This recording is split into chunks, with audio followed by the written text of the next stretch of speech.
Square Meal, A Culinary History of the Great Depression by Jane Ziegelman and Andrew Coe.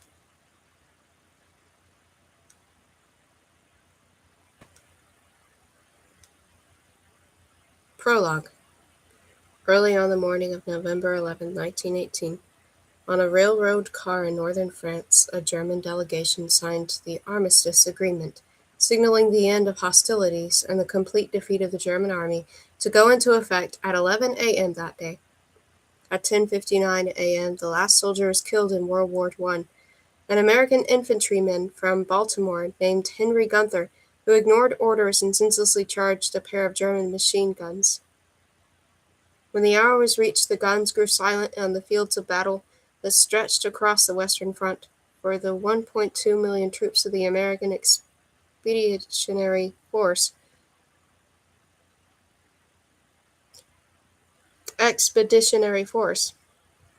The armistice ended the largest and bloodiest battle in American history.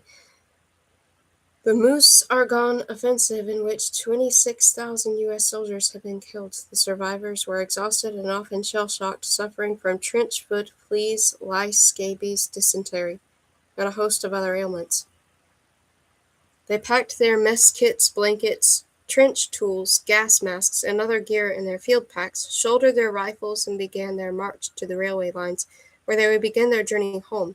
Despite the privations they had undergone, the Americans held one great advantage over both the German enemy of the soldiers of their French and British allies.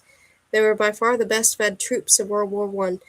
The U.S. Army field ration in France varied according to circumstances, but the core of the soldiers' daily diet was 20 ounces of fresh beef, or 16 ounces of canned meat, or 12 ounces of bacon, 20 ounces of potatoes, and 18 ounces of bread, hard or soft.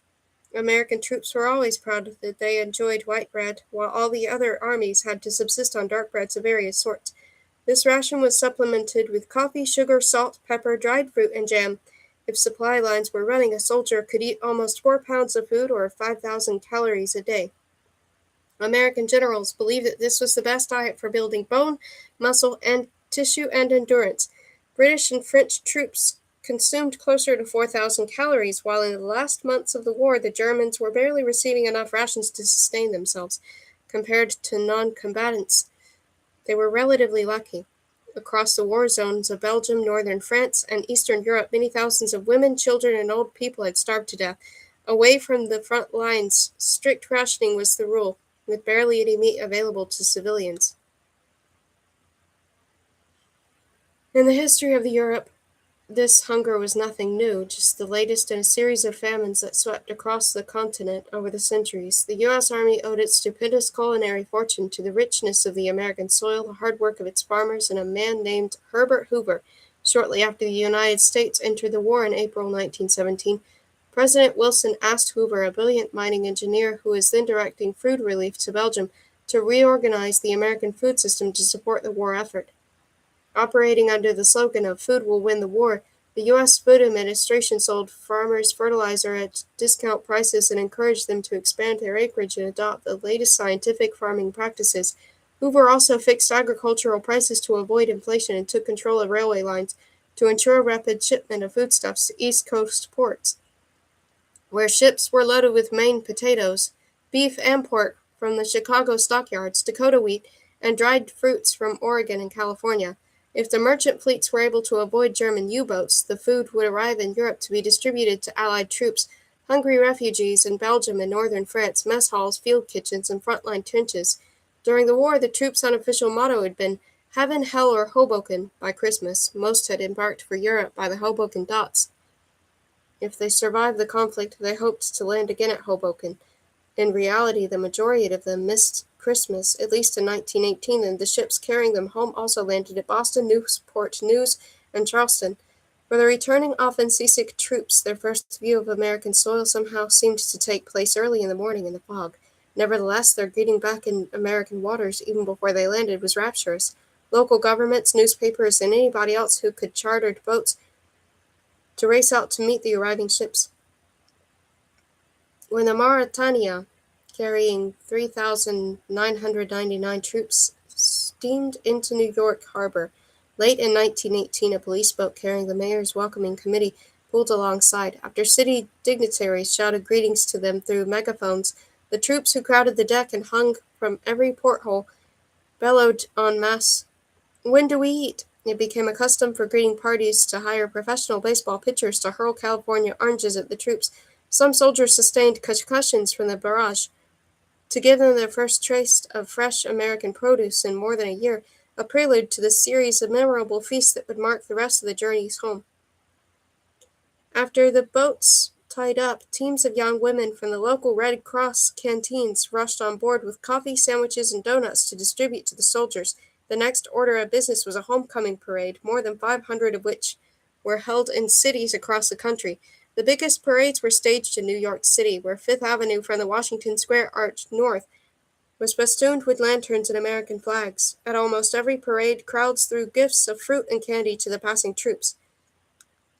In Boston, groups of enthusiasts at various points along the route did their best to regale the marching men with fruit, candy, and sandwiches. In some places, these things were tossed from the windows just above street level, and in spite of the best efforts of the soldiers fell smashing upon the pavement, until the street at such points was littered with samples of various kinds of goodies, from chocolates and bonbons through the small catalogs of packaged goods to oranges and bananas. Traveling in open cars and holding bouquets of welcome, the wounded were also pelted. Their laps were piled high with oranges and sandwiches, and many had bottles of lemon pop, in the enjoyment of which it appeared that flowers were a hindrance. The end of the parade was usually marked by a banquet, formal or informal, to honor the 26,000 troops of the 27th Division. The big New York City hotels offered them the following menu: olives, mixed sweet pickles, grapefruit, fresh vegetable soup, half-roast broiler, boiled sweet potato, green peas, apple pie, Neapolitan ice cream, large coffee with milk and sugar, bread and butter, cigarettes, White Rock. In Newport News, the troops of Maryland's 105th Infantry were given a feast of real Maryland food, including 4,000 pounds of fried chicken, 1,800 soft-shell crabs, crab cakes, ham, biscuits, peas, asparagus, potatoes, oranges, strawberries, all served by 24 of Maryland's pretty girls. For soldiers whose homes were farther inland, banquets would have to wait for weeks or even months before they were finally released from military duty. Although less elaborate, these homecoming celebrations were no less enthusiastic. In Lincoln, Illinois, 20,000 citizens gathered in mid-August heat to commemorate their hero's return with a parade and picnic featuring fried chicken, veal loaf, potato salad, coleslaw, baked beans, pie, cake, and sandwiches. For veterans, of course, their final and most anticipated celebrations was their first home-cooked dinner. Many had been fantasizing about this for months, dreaming of such all-American specialties as chicken and dumplings, apple pie, coffee with real cream. In reality, these homecomings could be difficult. Veterans had been strongly affected by the war. Many had continuing physical and mental problems, and saw that their relatives were complacent and uninterested in their experiences. In John Dos Passos' novel, The Big Money, the third book in his USA trilogy, veteran Charlie Anderson is made uncomfortable by his family's effusive welcome at the St. Paul, Minnesota train station. After returning home, the first order of business is a feast. They had a big dinner ready, and Jen gave him a drink of whiskey, and old man Vogel kept pouring him out beer, saying, "Now tell us about it." Charlie sat there with his face all red, eating stewed chicken and the dumplings, and drinking the beer until he was ready to burst. He couldn't think what to tell them, so he made funny cracks when they asked him questions. After dinner, old man Vogel gave him one of his best Havana cigars. After a few months of restlessness and conflict with his family, Charlie buys a ticket for a sleeping car berth on the New York train. When he woke up in the morning, in the lower berth, he pushed up the shade and looked out. The train was going through the Pennsylvania hills. The fields were fresh plowed. Some of the trees had little fuzz of green on them. In a farmyard, a flock of yellow chickens were picking around under a pear tree in bloom. "By God," he said aloud, "I'm through with the sticks." Chapter 1. The first sign of trouble was the exodus of young folk, the steady march of rural sons and daughters leaving the countryside for more promising futures in the big city. The migration began in the years leading up to World War I and picked up speed after 1914 as farm-raised offspring flocked to high-paying jobs in urban shipyards and munitions factories. Once the fighting ended, returning soldiers, many of them country boys who had tasted the largeness of the world, now saw the farm as a jail sentence. Some never returned, depriving the farmer of his best workers, his unpaid children. The farmer's predicament found its way into the 1919 vaudeville hit, How You Gonna Keep 'Em Down on the Farm After They've Seen Perry? How You Gonna Keep 'Em Away from Broadway, jazzing around and painting the town. How You Gonna Keep 'Em Away from the harm? That's a mystery. They'll never want to see a rake or a plow, and who the deuce can parlez-vous a cow? How you gonna keep 'em down on the farm after they've seen Paris? The jaunty melody belied the seriousness of the question. For many anxious Americans, city drift was a symptom of deeper distress. Despite the goodness of the land and the many virtues of farm living, something was wrong in the American countryside. The rural problem, it turns out, proved fertile ground for thought, launching a quarter century of national soul-searching. Through the second half of the 19th century, progressive era reformers like Jacob Riis and Jane Addams had focused their energies on those social evils born of the modern metropolis.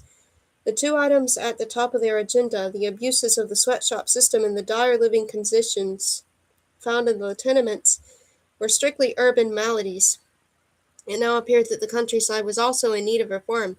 Like Thomas Jefferson before him, President Theodore Roosevelt saw the American farmer as the beating heart of the nation's moral, political, and spiritual life.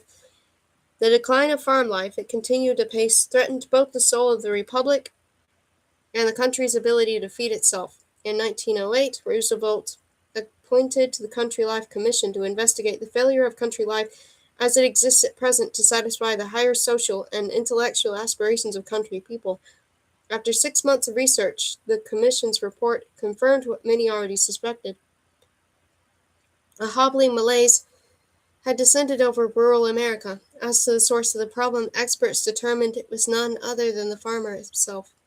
In short, the agricultural class was stuck somewhere in the 19th century, prisoner to his own outmoded habits and attitudes. Discussion of the rural problems taken up by reform-minded church leaders, government bureaucrats, charity workers, and farmers themselves.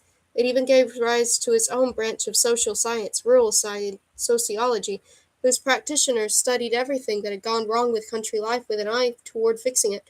Naturally, each group came to the table with its own self-interested point of view. Even so, all seemed to agree that America had essentially divided into city and farm, two separate and largely hostile civilizations.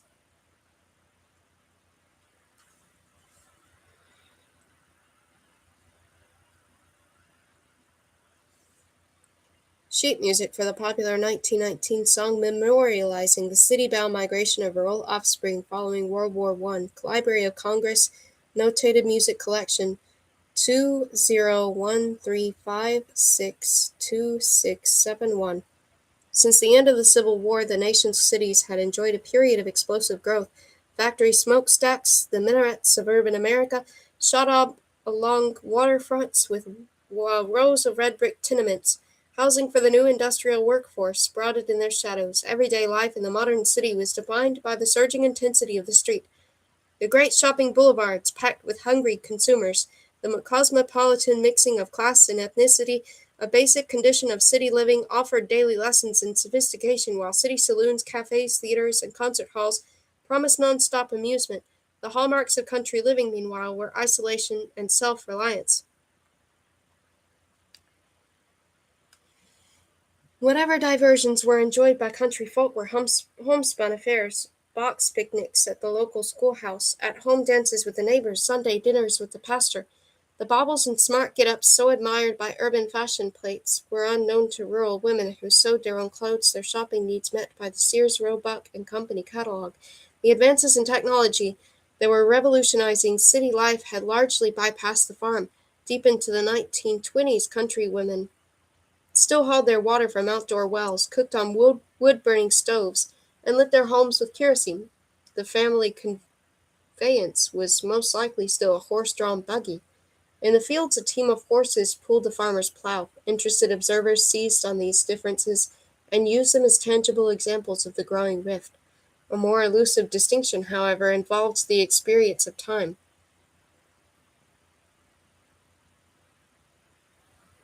Oh, let me go back.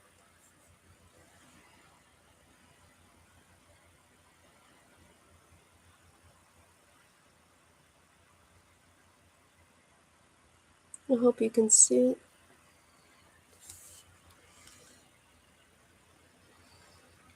In the great urban centers, the pulse of the factory served as a kind of metronome for the city at large. In the urban workplace, where wages were paid by the hour, efficiency was a measure of success. Factory hands demonstrated their worth by completing the maximum number of standardized motions in a given period. After the factory whistle blew, their time was their own. But even at leisure, city dwellers saw time as a resource like coal or copper. The fear that time might run out, as every resource will, left them with the dread of time wasted. On the farm, meanwhile, time was not something you stockpiled like firewood.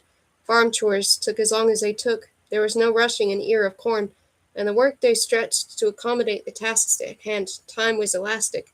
The minutes had hours that mattered so much to city folk were irrelevant to the drawn out biological processes on which the farmer depended. In place of the clock, the farmer's yardstick for measuring time was the progress of the seasons. As a result, his view of time was expansive, focused on the sweeping cycles of the natural world. For city people, time was fractured into finite segments like boxes on a conveyor belt. On the farm, time was continuous, like a string around a tree, one season flowing inevitably on to the next. For all their abstraction, conflicting ideas about time found concrete expression in the realm of food. Played out daily in American kitchens, culinary tensions began with the kitchen itself, a focusing of enduring concern among rural reformers. To the city observer, the most striking feature of the farmhouse kitchen was its unwieldy size. In the second half of the 19th century, when it came time to put up a house, farmers turned for guidance to floor plans printed in agricultural journals and design manuals like Lewis Allen's 1852 Rural Architecture. The kitchen, as envisioned by Allen, was far and away the largest room in the house, a reflection of the many uses it served. Aside from cooking, the chief of the living room, as Allen called it, doubled as the homemaker's all-purpose workshop, dining room, nursery, and occasionally sleeping quarters. Over the following decade, farmhouses sprouted separate dining rooms and sitting rooms, and as a result, kitchens began to shrink. When the shrinking leveled off, however, kitchens were still spacious enough to accommodate a family-sized table, and families could be large. Stove, sink, wood bin, floor-to-ceiling cupboard, and rocking chair. Country reformers shuddered at all that gratuitous floor space. With so much ground to cover, the rural homemaker was condemned to walk miles each day just to prepare family meals. Those steps became the focus of scientific management, a new field founded on the ideas of men like Frederick W. Taylor, a mechanical engineer. Taylor believed that American prosperity was endangered by the awkward, ill-directed, or inefficient movements of men. Armed with a stopwatch, he analyzed work processes in order to find the one best way to complete a given task in the shortest amount of time. Meanwhile, the industrial engineers Frank and Lillian Gilbreth pioneered the motion study, using movie cameras to analyze the worker at his task. They isolated minute gestures, eliminating any that were wasteful. Lured by the promise of increased productivity, factory and office managers embraced what came to be called time and motion studies. Though conceived for the workplace, these studies were embraced by progressive-minded women, mostly urban, highly educated, and well-off, who applied them to the home. Between 1910 and 1930, a flood of books and articles on household efficiency taught homemakers how to save time by standardizing daily tasks and eliminating unnecessary motions. It was found, for example, that boiling an egg could be reduced from a bloated 27 motions to the more svelte 15. Newspaper columns urged women to put themselves on housework schedules, replacing the usual ad hoc approach to cooking and cleaning with more strategic and businesslike tactics.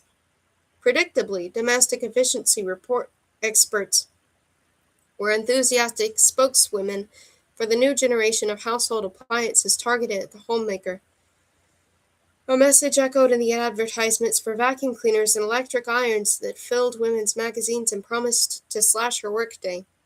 Picking up on the efficiency craze, rural reformers directed the techniques of scientific management toward the traditional American farmhouse, with a special focus on the kitchen. Magazines from Ladies' Home Journal to Fisherman's Review published plans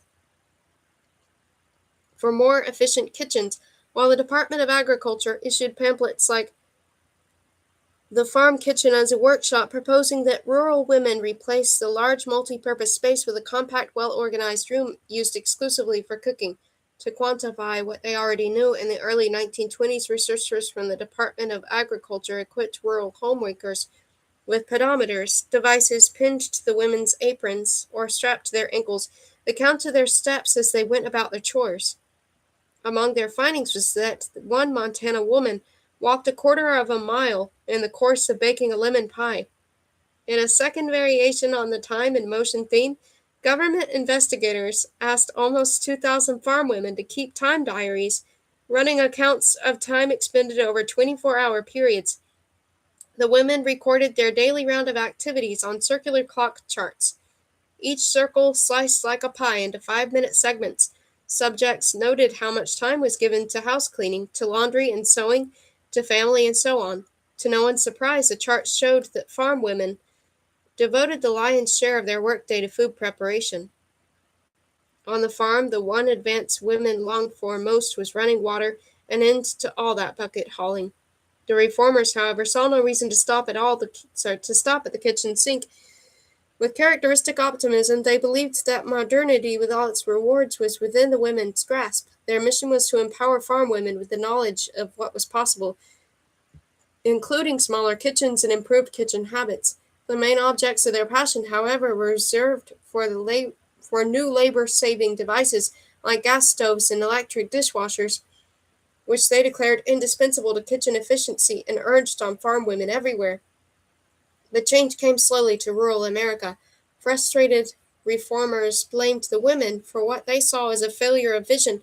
In an article promoting step-saving kitchens, one Iowa home economist lamented, "Many times the homemaker deprives herself of the conveniences in the home of possible improvements because she waits for someone else to suggest their addition." Other rural observers saw farm women more harshly, depicting them as resigned to their backward existence, prisoners of their own inertia.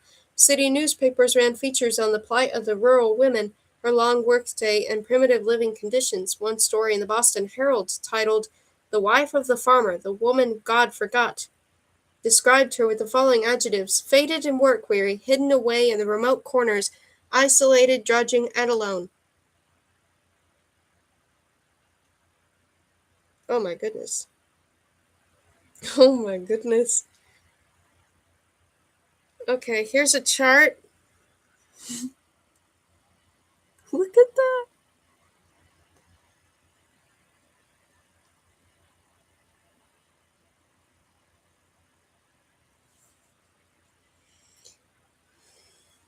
Many and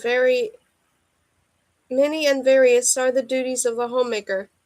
Daily time record.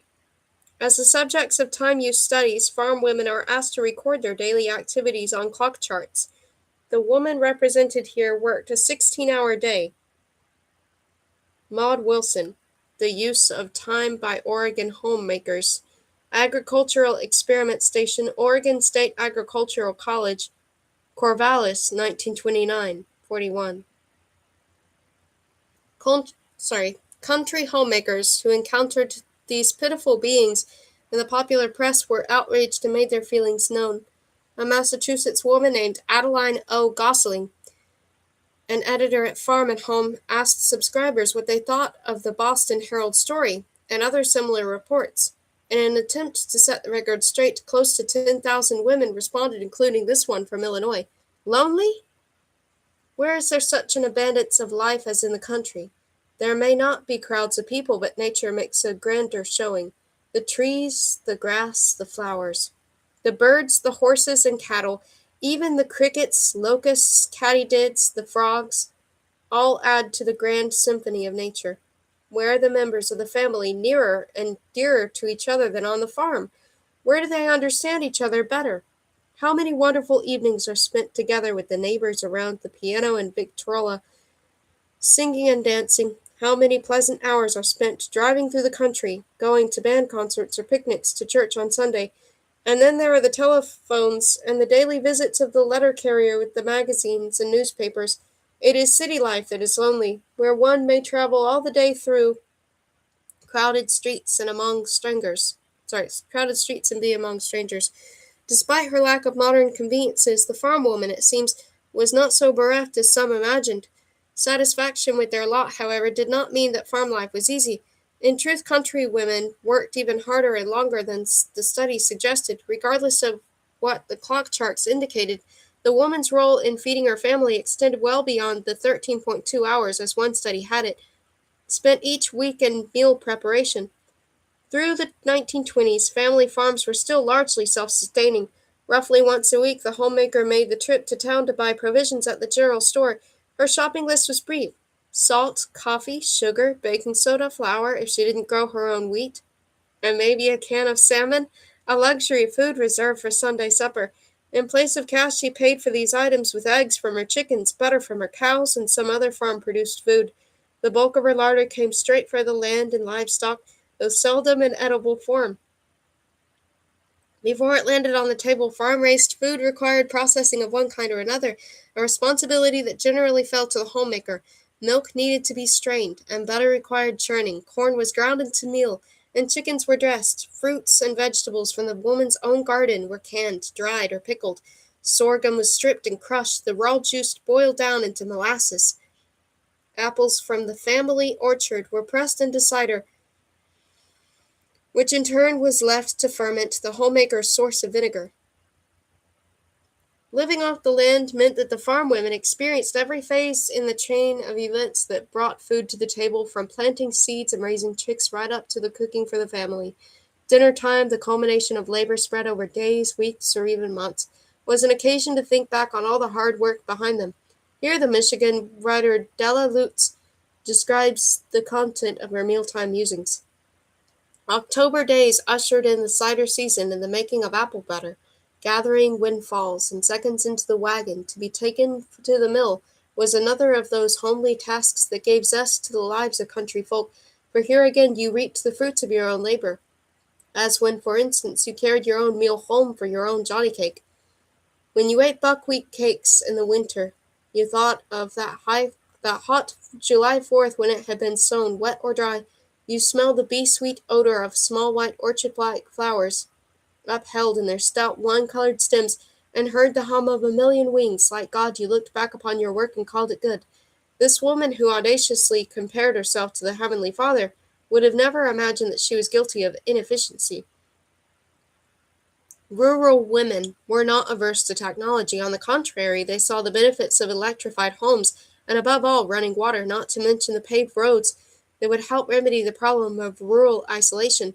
At the same time, however, they exulted in the unique satisfactions that came from living off the land. As a woman of letters, Della Lutz was particularly eloquent on the topic, but the thousands of women expressed similar feelings. A woman's ability to coax food from the soil filled her with an appreciation for her own usefulness. For one Midwestern homemaker who participated in the 1924 government survey, the generosity of soil was an ongoing source of wonderment. You don't think of your home on a farm as just a space inside four walls. The feeling of home spreads out all around, into the garden, the orchards, the hen houses, the barn, the spring house, because you are all the time helping to produce live things in those places, and they or their products are all the time coming back into your kitchen from garden, orchard, barn, or hen house, as part of the things you handle and prepare for meals or market every day. The country homemaker was endlessly moving between her kitchen and the natural world to the point where the two merged. One of the peculiarities the woman points out of making a home on the farm, these were the very same peculiarities that the time-use studies were essentially designed to ignore. Counting the number of minutes spent in one division of work or another, categories devised by the investigators obscured the fluid nature of farmhouse living. Chores did not begin and end in the way depicted on the clock charts. Efficiency experts took it on faith that old-fashioned housework was the homemaker's burden. Her fulfillment, they reasoned, was found in leisure time, which she could cultivate the higher life through reading and attending women's clubs and church socials. Farm women, conversely, understood that honest work was a satisfaction in its own right. I have lived on a farm more than 40 years, and my back is straight as a dart yet. Worked any? Yes, indeed, at a good stiff pace, and why not? The world's work must be done, and I am no shirk.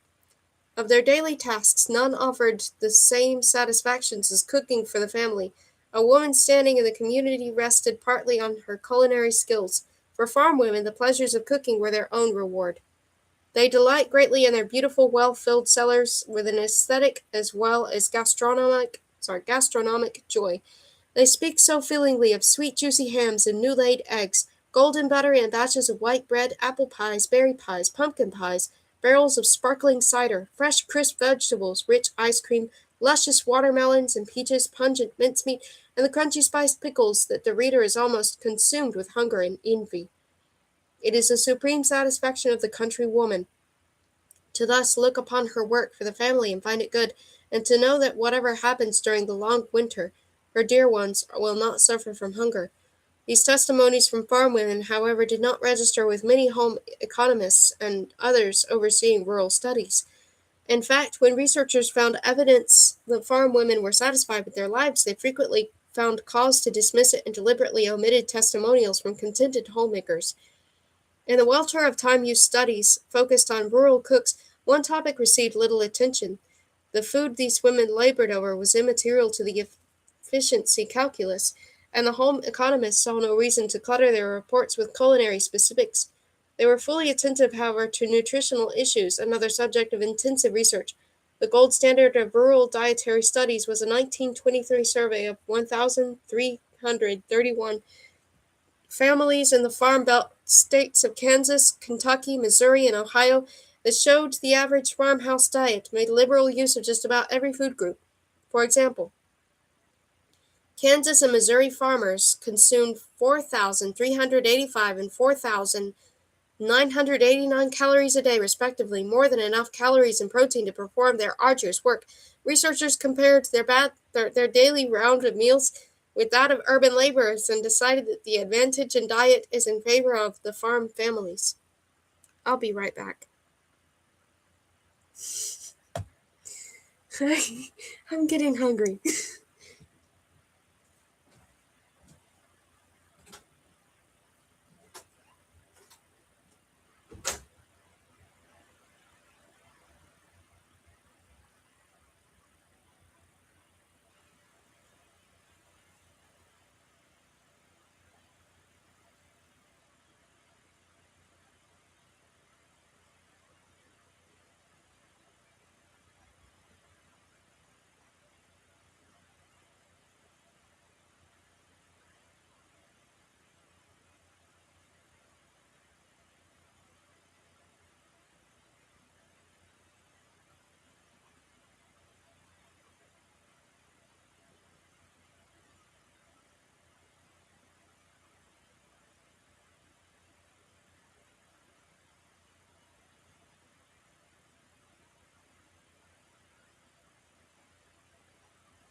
I'll go back to reading. It's just, you're reading about food. That makes you hungry. After a while. And I realized I just, came home and went right into it. And no protein.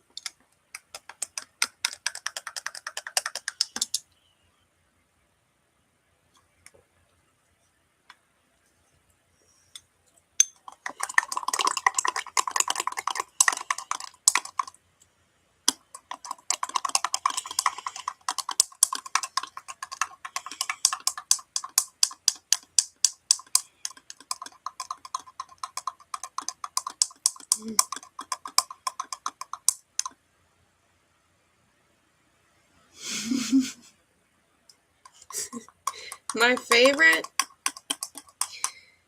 it changes, but sometimes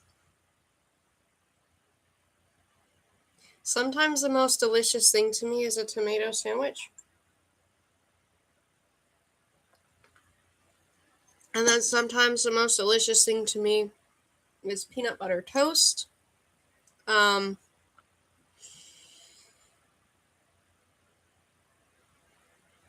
There are some things that are always just top favorites. I always love steamed mushrooms, like hot mushrooms or steamed mushrooms. I love mushrooms. I love earthy flavors. That's one of my biggest um, one of my biggest favorites. That's not what I meant. That's one of my favorites as far as I have to brush my hair because I didn't brush my hair after coming back home.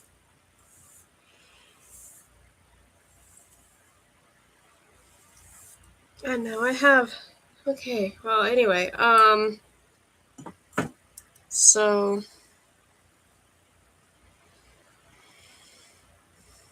mashed potatoes,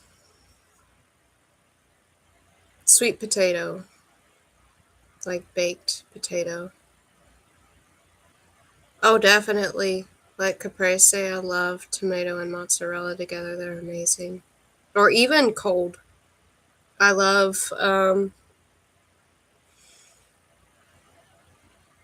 certain antipasto things like tomato and mozzarella salad, that kind of thing.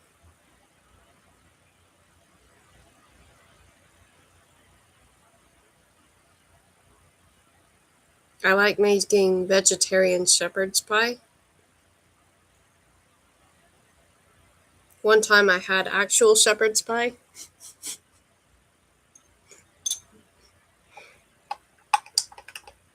And it was amazing. but I have it vegetarian now.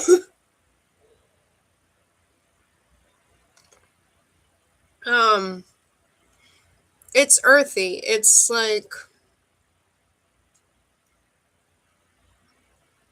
there's just this very rich earthy flavor with sage. And I love adding sage to potatoes. I love adding sage to vegetables. I love sage in soup. Um, I love boiling squash and the squash in a soup because the squash seeds themselves will swell up with water and they're especially amazing. Mm.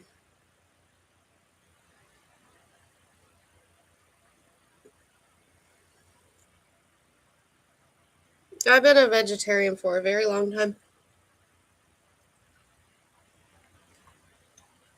Um, I was a vegetarian from the time that it's probably around 2008 or 2009 to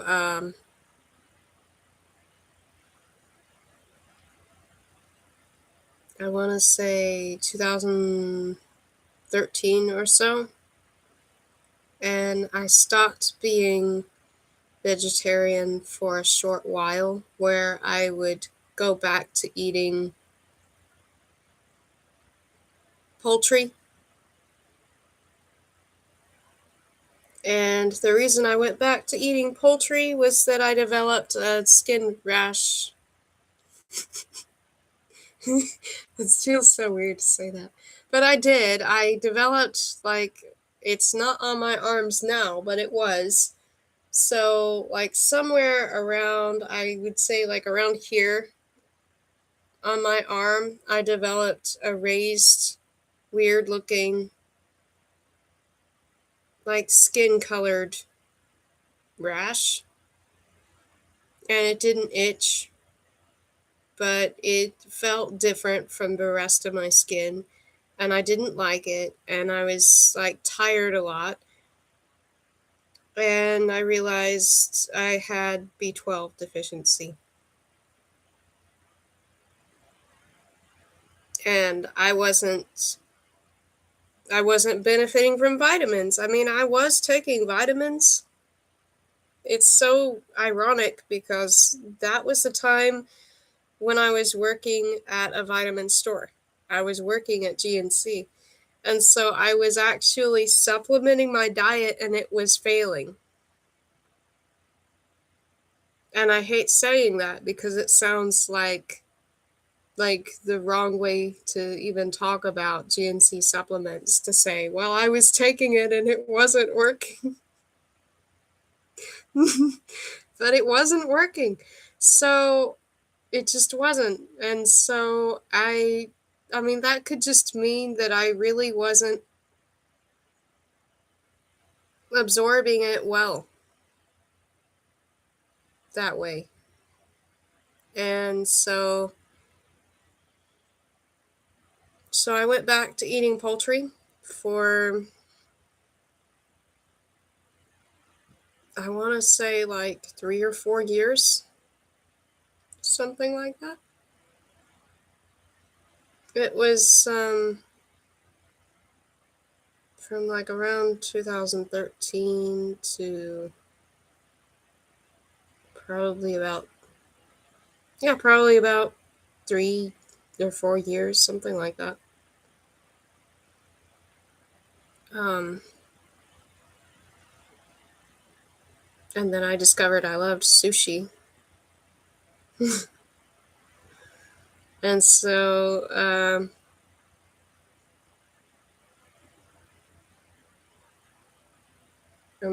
that became something I would occasionally have. But then, like, I was like, I really wanted to go back to being vegetarian. Um, well, to describe it, sushi has the texture of, at least anyway, some of them. They've got the texture kind of like steak, but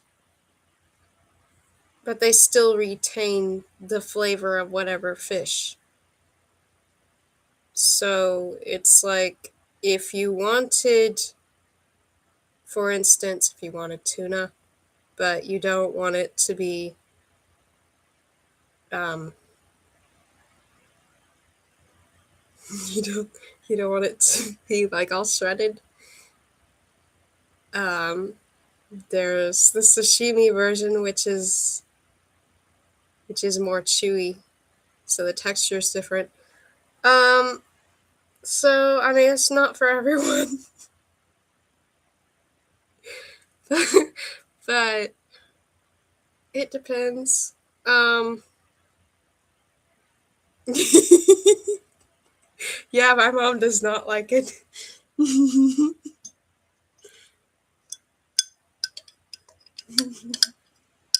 But anyway, um, but I went back to being a vegetarian like around 2016.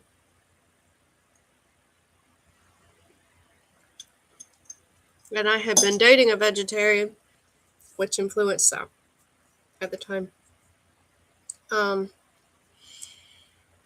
that um, that person would require me to brush my teeth after I would eat anything that had meat.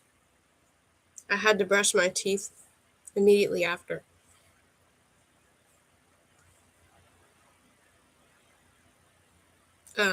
That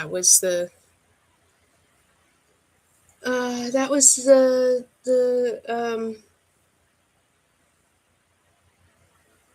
that was the amount of like disgust that he had for meat. So for him it wasn't something like it was for me. Like I became a vegetarian not out of disgust, but because I felt guilty about eating it and I had problems digesting it.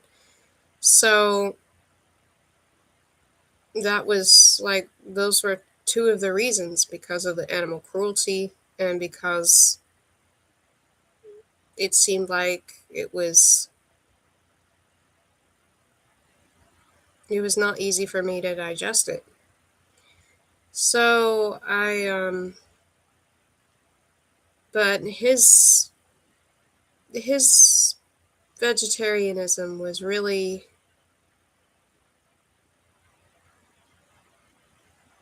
more just an intense revulsion for meat. It was like he thought that meat was so disgusting and he didn't like even having anything that would be like a substitute for meat. The idea of a substitute for meat was disgusting to him.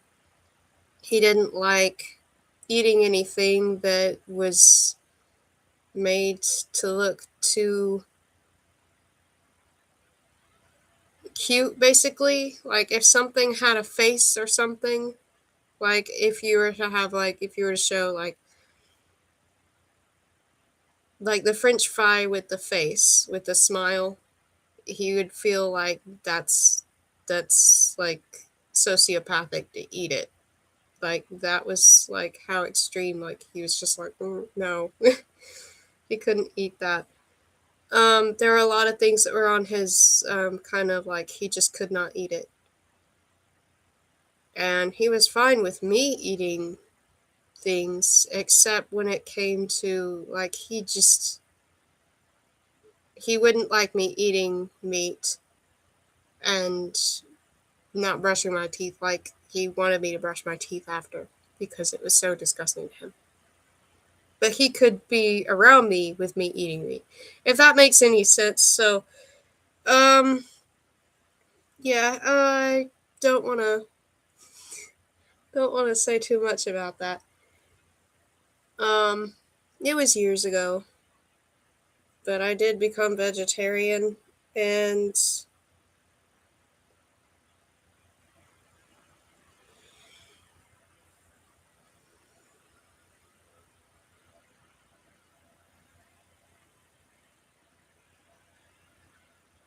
yeah, well, see, like pepperoni, that's a good example. Like if I were to order a pizza and it were cheese, which normally I wouldn't. Normally I would order a pizza with mushrooms. But if I were to order something like that, and if it accidentally had a little bit of pepperoni, I probably wouldn't even mind it. I would be like, I don't want that to go to waste though. Like I wouldn't want that to go to waste. Um, and that actually happened one time. I went to a restaurant and uh, they brought out veggie tempura, But they also brought out a shrimp tempura that was like a longer shrimp. And I was like, well, I don't want to waste it. So I ate it. And he was like, you could have complained. You could have waited and complained to the waiter. And I was like, I wouldn't want to do that because even though she got my order wrong, she just would have thrown the shrimps away. And they were fried. Like, you know what I mean? It's like you go to the like trouble of preparing something and bringing it out. It's like they're not going to just like that ends up being something they would have thrown away. So I wouldn't have been like, "Can you send this back?" I'm not that way. I don't believe in making a trouble over something like that.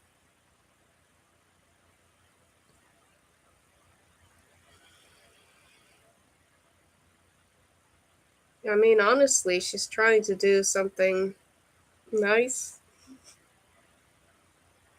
even if it's not something you expected, even if it's like, but I don't eat that way. But I don't know, it's a thought that counts.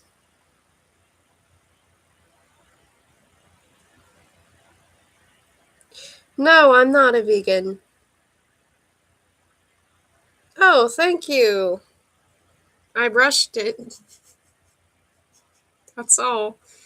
Like I had been sweating because I went to a social, but I just brushed my hair. Hmm.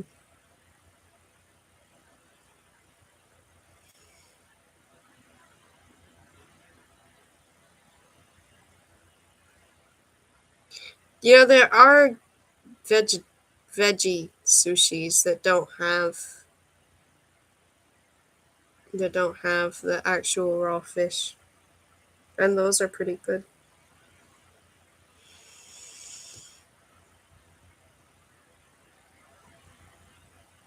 Oh, okay. Um,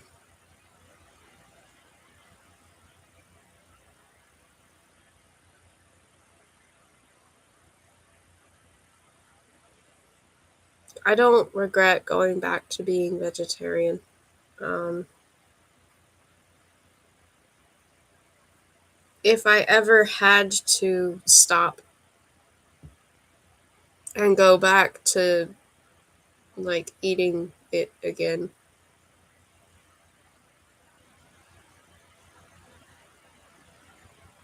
I would probably only like have poultry back and fish.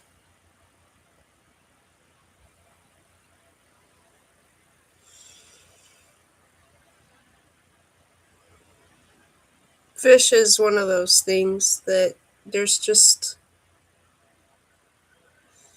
there's just not a lot out there that tastes like that.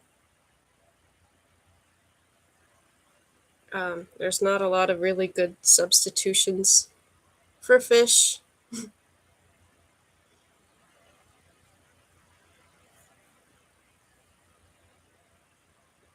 Just being honest.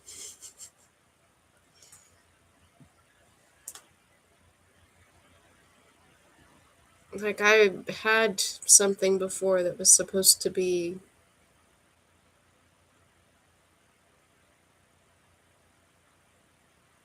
like a substitute for sashimi, and it was not like sashimi. I don't remember what that one actually was, like what vegetable they used, but it was not like sashimi,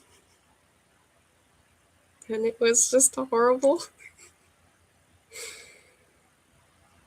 and I would not recommend that. Hmm.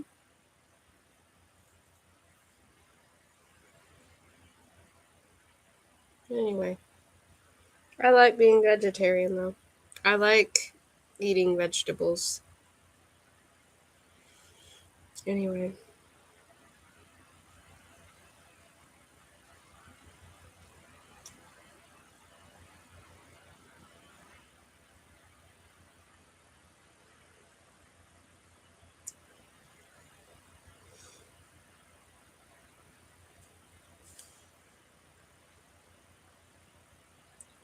I'm trying to remember, where was it?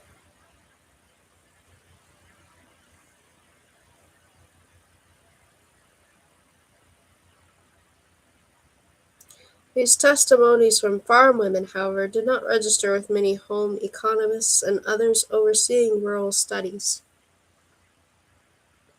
In fact, when researchers found evidence that farm women were satisfied with their lives, they frequently found cause to dismiss it and deliberately omitted testimonials from contented homemakers. In the welter of time-use studies focused on rural cooks, one topic received little attention. The food these women labored over was immaterial to the efficiency calculus, and home economists saw no reason to clutter their reports with culinary specifics.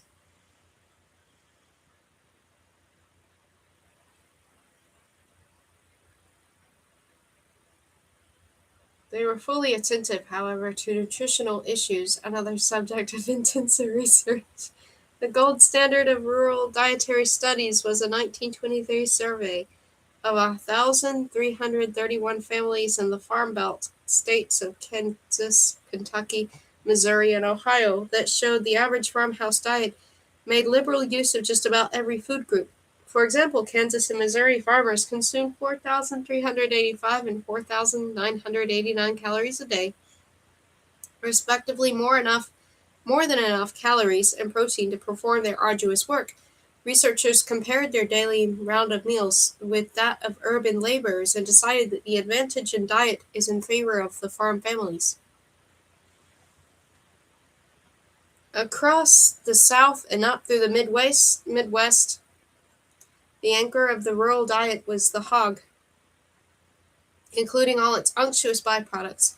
Hog killing took place on the first cold day of autumn, the animals 6 to 8 months old having spent most of their lives fattening on table scraps and whatever they could find while rooting around the farmyard. In her memoir of Michigan farm life, Della Lutz remembers the grisly splendor of hog killing day, the sacrificial animal cast in the role of fallen hero. See, that's one thing I would say too. I'm just gonna stop here and say this. So there is actually um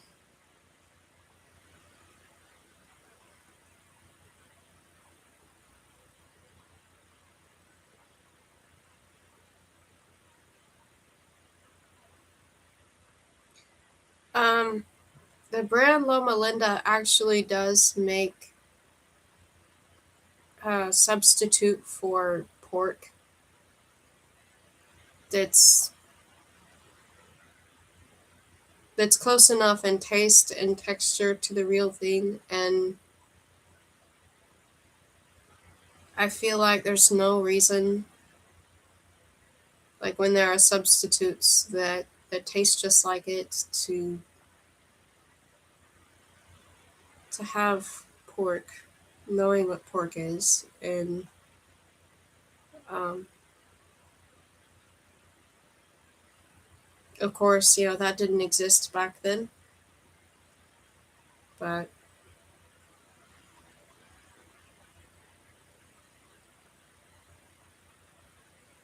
anyway, I'll go on.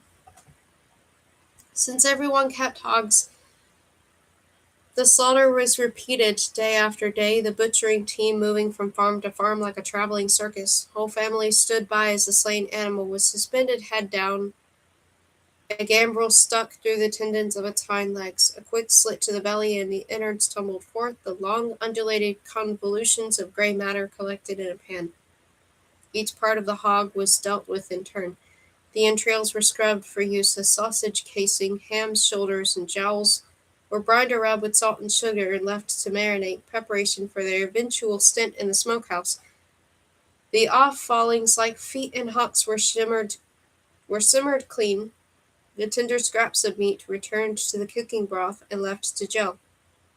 The end product was a cold cut known as sauce, a reference to the vinegar with which it was seasoned. A similar treatment was extended to the animal's head to make head cheese. The most perishable parts of the animal were consumed by the assembled crowd, the brain scrambled with eggs, the heart and liver fried up with eaten biscuits and gravy. Human bladders were put to good use, though it wasn't culinary. Rather, they were given to the children who inflated them, filled them with beans, and used them as rattles. But more valuable than any other byproduct was the great reservoir of fat that was tried out or rendered. The resulting lard, literally buckets of it, was an everyday staple used for frying, baking, and seasoning. Though each task associated with the slaughter was demanding in its own way, fat rendering offered its own special torments. Despite the unpleasantness, Lutz understood the value of her work. This matter of rendering fat generally lasted over several days, and with its consequent spattering and odor, was of the least agreeable details of the whole proceeding. Finally, however, when crock after crock was filled with the snowy content, firm and hard, a potential promise of crisp pie crust and smoking fried cakes, as well as exchange matter for groceries, there was that sense of satisfaction in things done that comes to all by their own hands provide for the physical welfare of their families. No other raw material for the farmhouse cellar received wider application than those crocks of lard. The cast iron frying pan, liberally seasoned with pork fat, never left the stove. The homemaker reached for it in the morning to fry her eggs and ham, again at lunch for the chicken. At supper, she used it to crisp the cornbread, the batter spooned into a sizzling hot pan, well greased before its turn to the oven. In Midwestern kitchens, the lard based diet achieved its hypothesis in a dish called salt pork with milk gravy, here served with a typical side of boiled potatoes.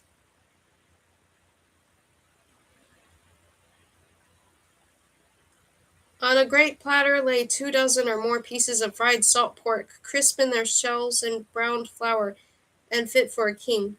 On one side of the platter was a heaping dish of steaming potatoes. A knife had been drawn once around each, just to give it a chance to expand to show mealy white between the gaping circles that covered its bulk. At the other side was a boat of milk gravy, which had followed the pork into the frying pan and had come forth fit company for the boiled potatoes. Pork fat also found its way into more delicate fare. Appalachian farm women prepared a springtime specialty called kill lettuce, made from pokeweed, dandelion, and other wild greens drizzled with hot bacon grease that killed or wilted the tender new leaves. The final touch to this fat-slicked salad was a welcome dose of vinegar. I thought pokeweed was dangerous. I guess it can be prepared. Farmhouse staple consumed 12 months out of the year was pie in all its myriad incarnations, from rhubarb to mincemeat. Women baked pies on a daily basis, often 3 pies a day, one for each meal, starting with breakfast with its sugary interior and lard-enriched crust. A slice of pie in the morning provided sustained nourishment for a long day's work. At supper, a slice of pie with a cool glass of milk was a fitting reward for a hard day's labor well completed. These fat-laden dishes, and many more like them, conformed to the rural idea of what food was supposed to be, a concentrated source of energy for men and women who expended it freely. Even in the 1920s, the use of gasoline-powered tractors, balers, and threshers were spreading, but still had the exception.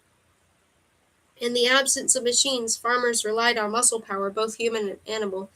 For their wives, the scarcity of electricity and plumbing turned routine housework into daily feats of athleticism, from hauling water, scrubbing laundry, kneading bread, and churning butter to milking the cows and weeding the garden. Conceptions of what constituted a proper meal were grounded in these physical realities. So while the farmhouse menu varied from region to region, the emphasis on sturdy, calorie-heavy food, served in large proportions, remained constant. No time of year demanded more of those calories in the harvest, the rural busy season. Since the gathering of crops was fueled by human power, neighbor helping neighbor harvest meals were grand communal events, none more anticipated than the threshing dinners that took place across the Midwest. The wheat harvest was a multi-step process that unfolded over a period of days. It began with the cutting of the wheat, which was tied into bundles and left in the fields for dry. On threshing day, the bundles were pitched into wagons and transported to the threshing machine, a great, clanky, steam-powered beast operated by a team of traveling threshmen. A job of feeding these men fell to the farmers' wives, teams of women who assembled in each other's kitchens as they followed the threshmen from farmhouse to farmhouse. Culinary preparations began days in advance, with the baking of pies and cakes, half a dozen of each. On the morning of the team's arrival, the women killed and dressed the chickens, baked the bread and biscuits, picked the vegetables, and set them to cook. Beans and beets were boiled, tomatoes stewed, potatoes mashed, and cabbages shredded for coleslaw.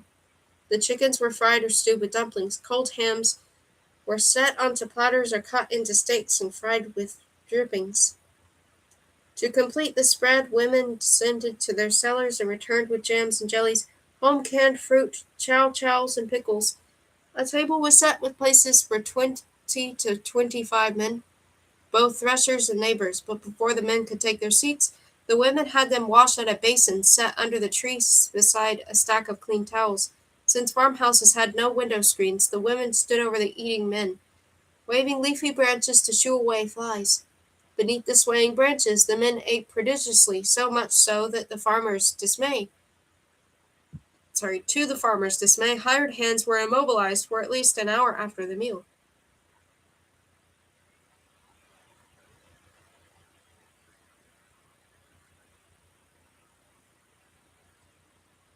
I don't understand that sentence. I don't.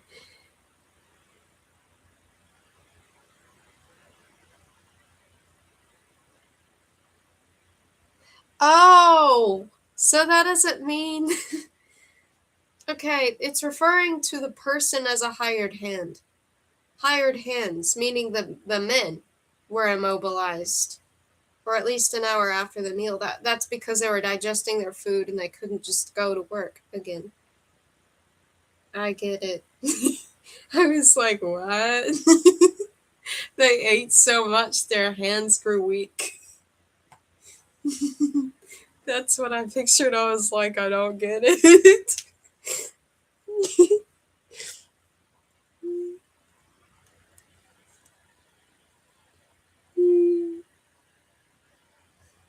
You can see it. I don't know. You can see it that well. At harvest time, rural women put their culinary talents on display preparing meals for teams of threshers, such as these Ohio men. Ben Shawn, photographer, Farm Security Administration Collection Library of Congress, LCDIG, FSA 8A18590. The variety of foods that graced the thresher's table, more than any farmhand realistically needed, expressed in inedible form the bounty of the season. In winter, however, seasonality had its dark side. The land was not producing, the orchard was bare, and the garden had long since given up its last crop. The bulk of the family's diet was restricted to a regimen of potatoes, meat, beans, and gravy, a diet of necessity, but only up to a point. Women believed that meats, starches, sweets, and fats were the foods that best stoked the human furnace, the culinary antidote to drafty farmhouses in the winter cold. Preserved foods from the cellar helped round out the diet, but the cellar's largeness stretched only so far, and by late winter supplies were running alarmingly low. The result was spring fever, an annual affliction that came on just as the sap began to rise in the trees that inspired a sprawling body of medical folklore. The ailment, it was thought, resided in the blood, which in spring grew thick with poisons, causing the pulse to slow. Its most telling symptoms were lethargy, muscle weakness, and a bad temper. Women treated it with home-produced blood tonics, like sassafras tea or sulfured molasses, or they purchased one of the patent medicines concocted exclusively for this particular malady.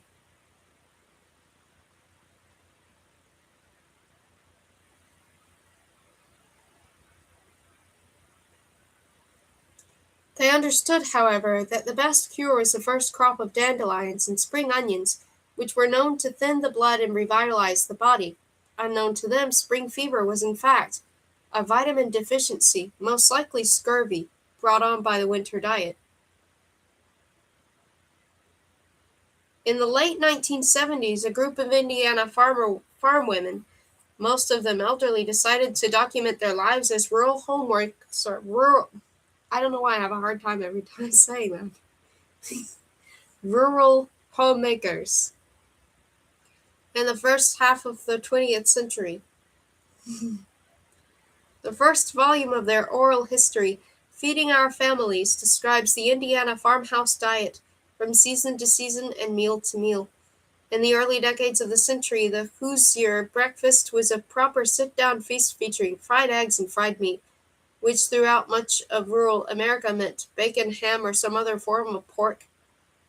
In the 19th century, large tracts of Indiana had been settled by Germans who left their mark on the local food culture. A common breakfast item among their descendants was panhaus, a relative of scrapple, made from pork scraps and cornmeal cooked into mush and molded into loaf pans and left to solidify. For breakfast it was cut and fried. Toward fall, as the pork barrel emptied, the women replaced meat with slices of fried apples and potatoes. The required accompaniment was biscuits dressed with butter, jam, jelly, sorghum syrup, or fruit butter made from apples, peaches, or plums.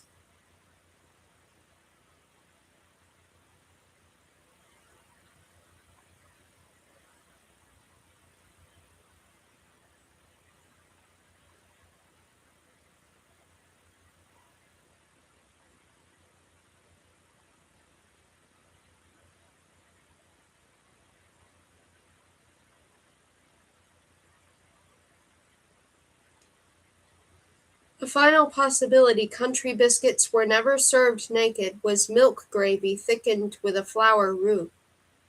To assemble a meal of such complexity meant that women were up and working well before the menfolk.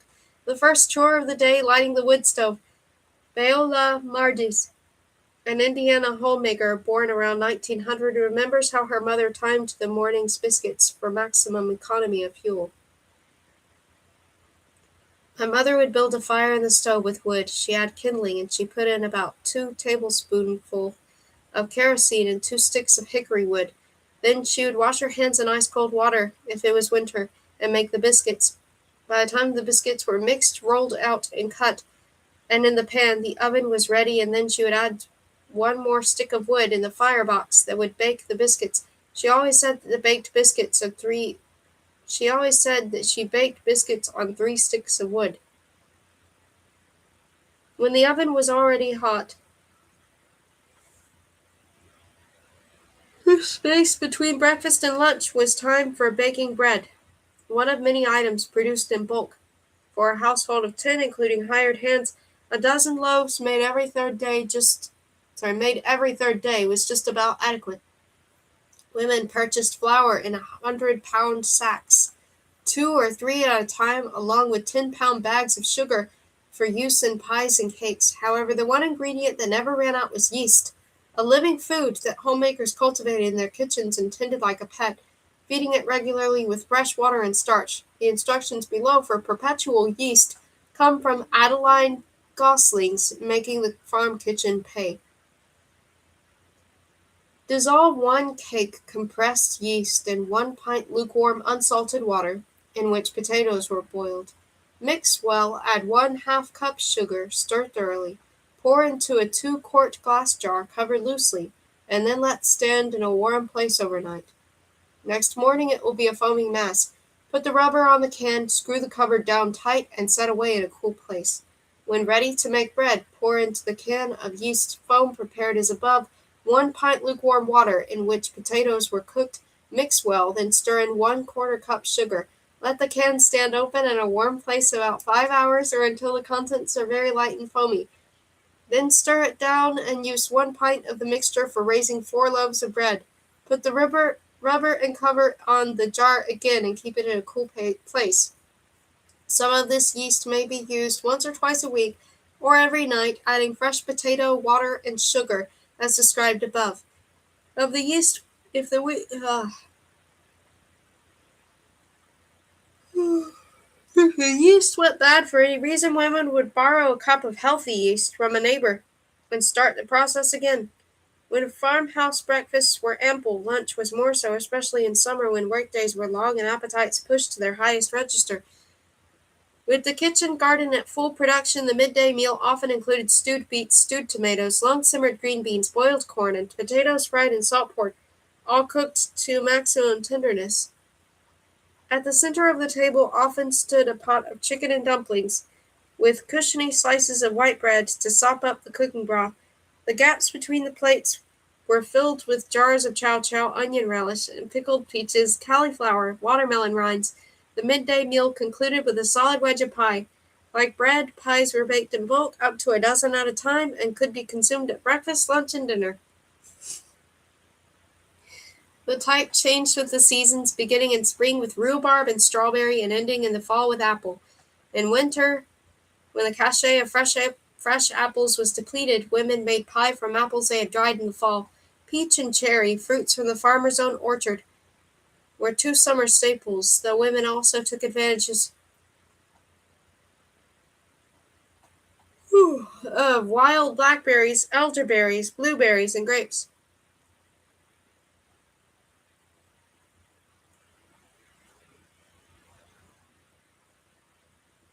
The following recipe for grape pie comes with no instructions for crust because every country cook knew how to make that. Remove the skins from the grapes, bring to a boil and press to the sieve to remove the seeds. Add the skins to the pulp and cook 15 minutes. Then add a cupful of sugar for each 2 cupfuls of pulp, a tablespoonful of butter, and a teaspoonful of cornstarch. Bake in a hot oven with 2 crusts. When the Indiana homemakers were asked if they ever thought to cut back on all that pie, the women laughed. A pie was a pie and we ate it and didn't think anything about it. Did they worry about calories? Certainly not. We weren't. We didn't have to worry about calories. Here was eating at its most transparent, uncomplicated by the food ambivalence that was the plague of modern, more progressive diners in the big city.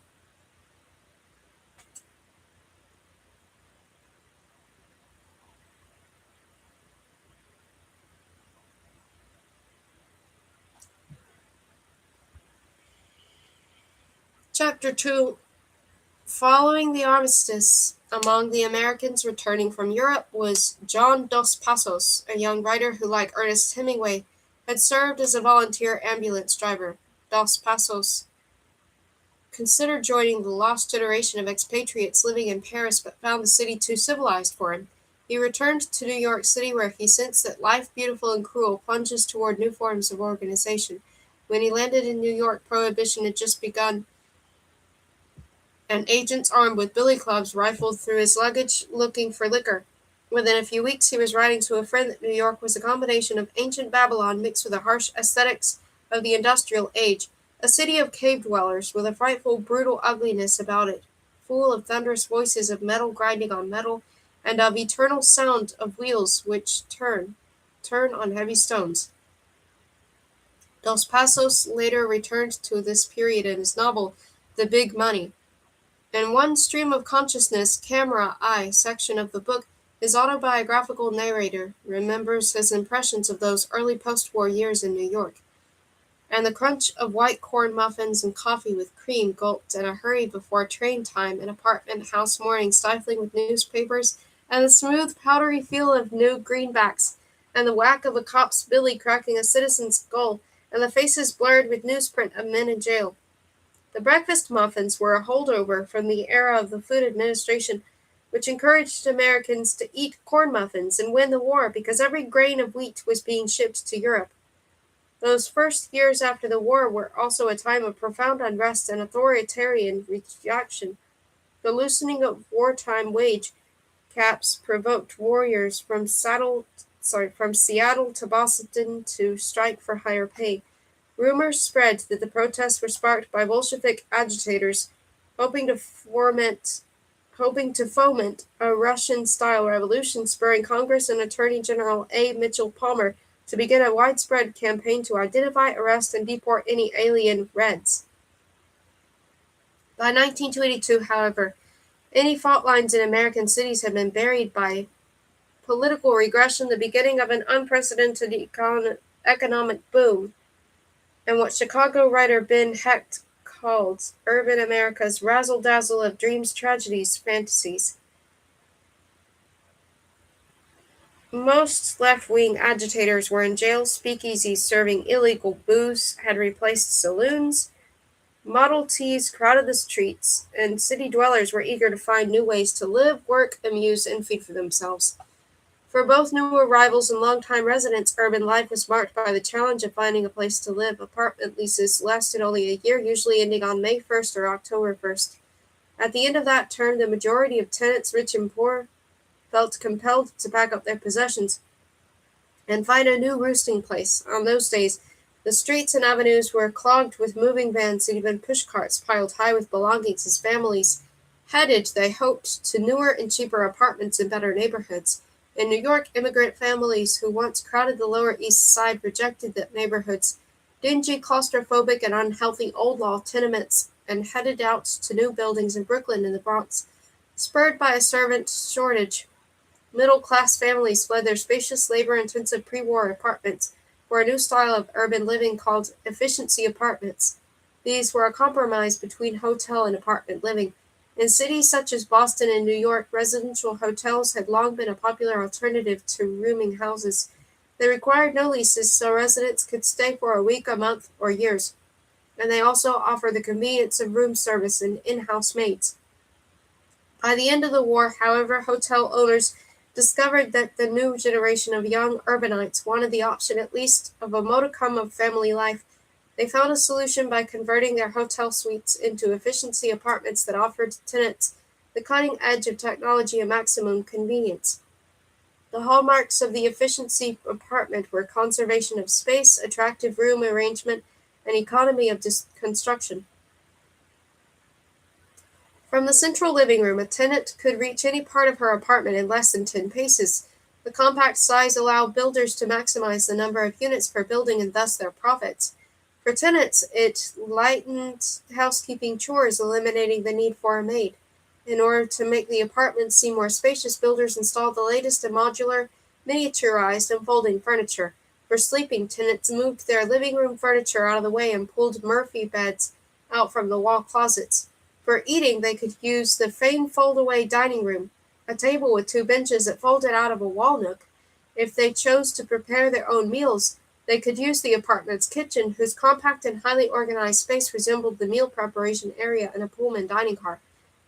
Kitchenettes, as they were known, came to symbolize the new manners of living and eating in 1920s America. They have their roots in 19th century boarding houses where tenants often cooked meals on chafing dishes in their rooms, despite house rules and the obvious fire hazard. Around 1900, urban bohemians began to construct more elaborate pocket cooking areas dubbed kitchenettes for their studios. Seizing on the trend, early household efficiency experts promoted kitchenettes as a way of reducing the drudgery of household tasks, while appliance manufacturers developed a whole new line of products designed specifically for them.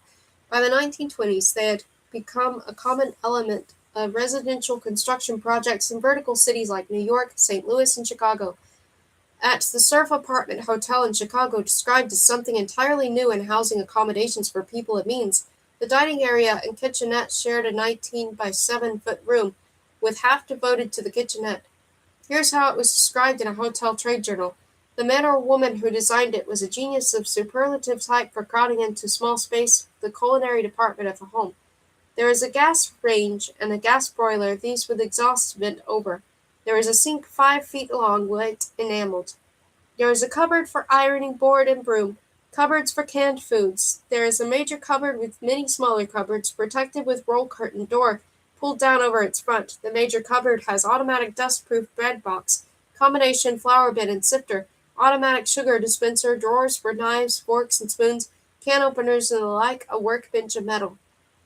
Years before the architect Le Corbusier publicized his phrase, this apartment, and particularly the kitchenette, embodied his belief that the house is a machine for living. The young people renting these efficiency apartments lived differently from past generation of city dwellers. They employed no servants, and often both men and women held down full-time jobs. This, combined with the tiny size of most kitchenettes, necessitated a style of cooking and eating characterized by speed, economy, and efficiency of space. Homemaking experts who promoted kitchenettes recognized that a full day of office work drained women of enthusiasm for the stove. With enough planning and practice, however, they could learn to love kitchenette cooking. And if the kitchenette is furnished with attractive-looking pots and pans and china, and everything is small and dainty, after the first effort, cooking for herself will soon become a habit. Next, you will be surprised to find how quickly she becomes a good cook, and what an amount of amusement and satisfaction will be hers when she asks several friends for dinner and cooks the entire meal in the little kitchenette. Due to poor venting, the first rule is to avoid cooking anything that could generate strong odors, such as onions or cabbage. In the interests of speed and simplicity, manuals like Mabel Clare's popular The Busy Woman's Cookbook, or Cooking by the Clock, 1925, advised women to plan streamlined menus a week in advance and gave them instructions on how to prepare meals in 30, 20, or even 15 minutes. These were often built around three groups of ingredients: dairy products, breads, and all kinds of canned goods, including soups, vegetables, fruits, fish, meat, spaghetti, and so on. A typical dinner could be tomato bisque, soup from a can with cream added, creamed chipped beef on toast, a salad of canned string beans with mayonnaise dressing, and canned fruit topped with a whipped cream for dessert. For even greater efficiency, experts recommended that women equip their kitchenettes with the newest appliances, including electric percolators, waffle irons, and toasters. Unfortunately, they left unanswered the question of where to store them. In 1921, Irving Berlin memorialized kitchenette living in a song called "In a Cozy Kitchenette Apartment" for his music box review. In a cozy kitchenette apartment for two, I'll be setting the table while you're cooking a stew for me and you. I'll be there to help you put the dishes away, then together we'll listen to the phonograph play, the tuneful, humoresque, and oh what bliss when it's time to kiss in a cozy kitchenette apartment for two. As the decade progressed, however, not everyone who lived in these new apartments found them so blissful. Jane Pride, a writer for the New York Herald, described herself as a kitchenette slave and declared a whole new class of city dwellers, harried, worried, furtive, hungry-looking people, have come into being in the wake of the kitchenette, and no modern influence has had so great a part in affecting the morals, health, and spiritual well-being of a generation as has this ill-shapen, ill-planned adjunct of modern living. She realized the room's inadequacy when a delivery man came with a new appliance and asked, "Where does it go?"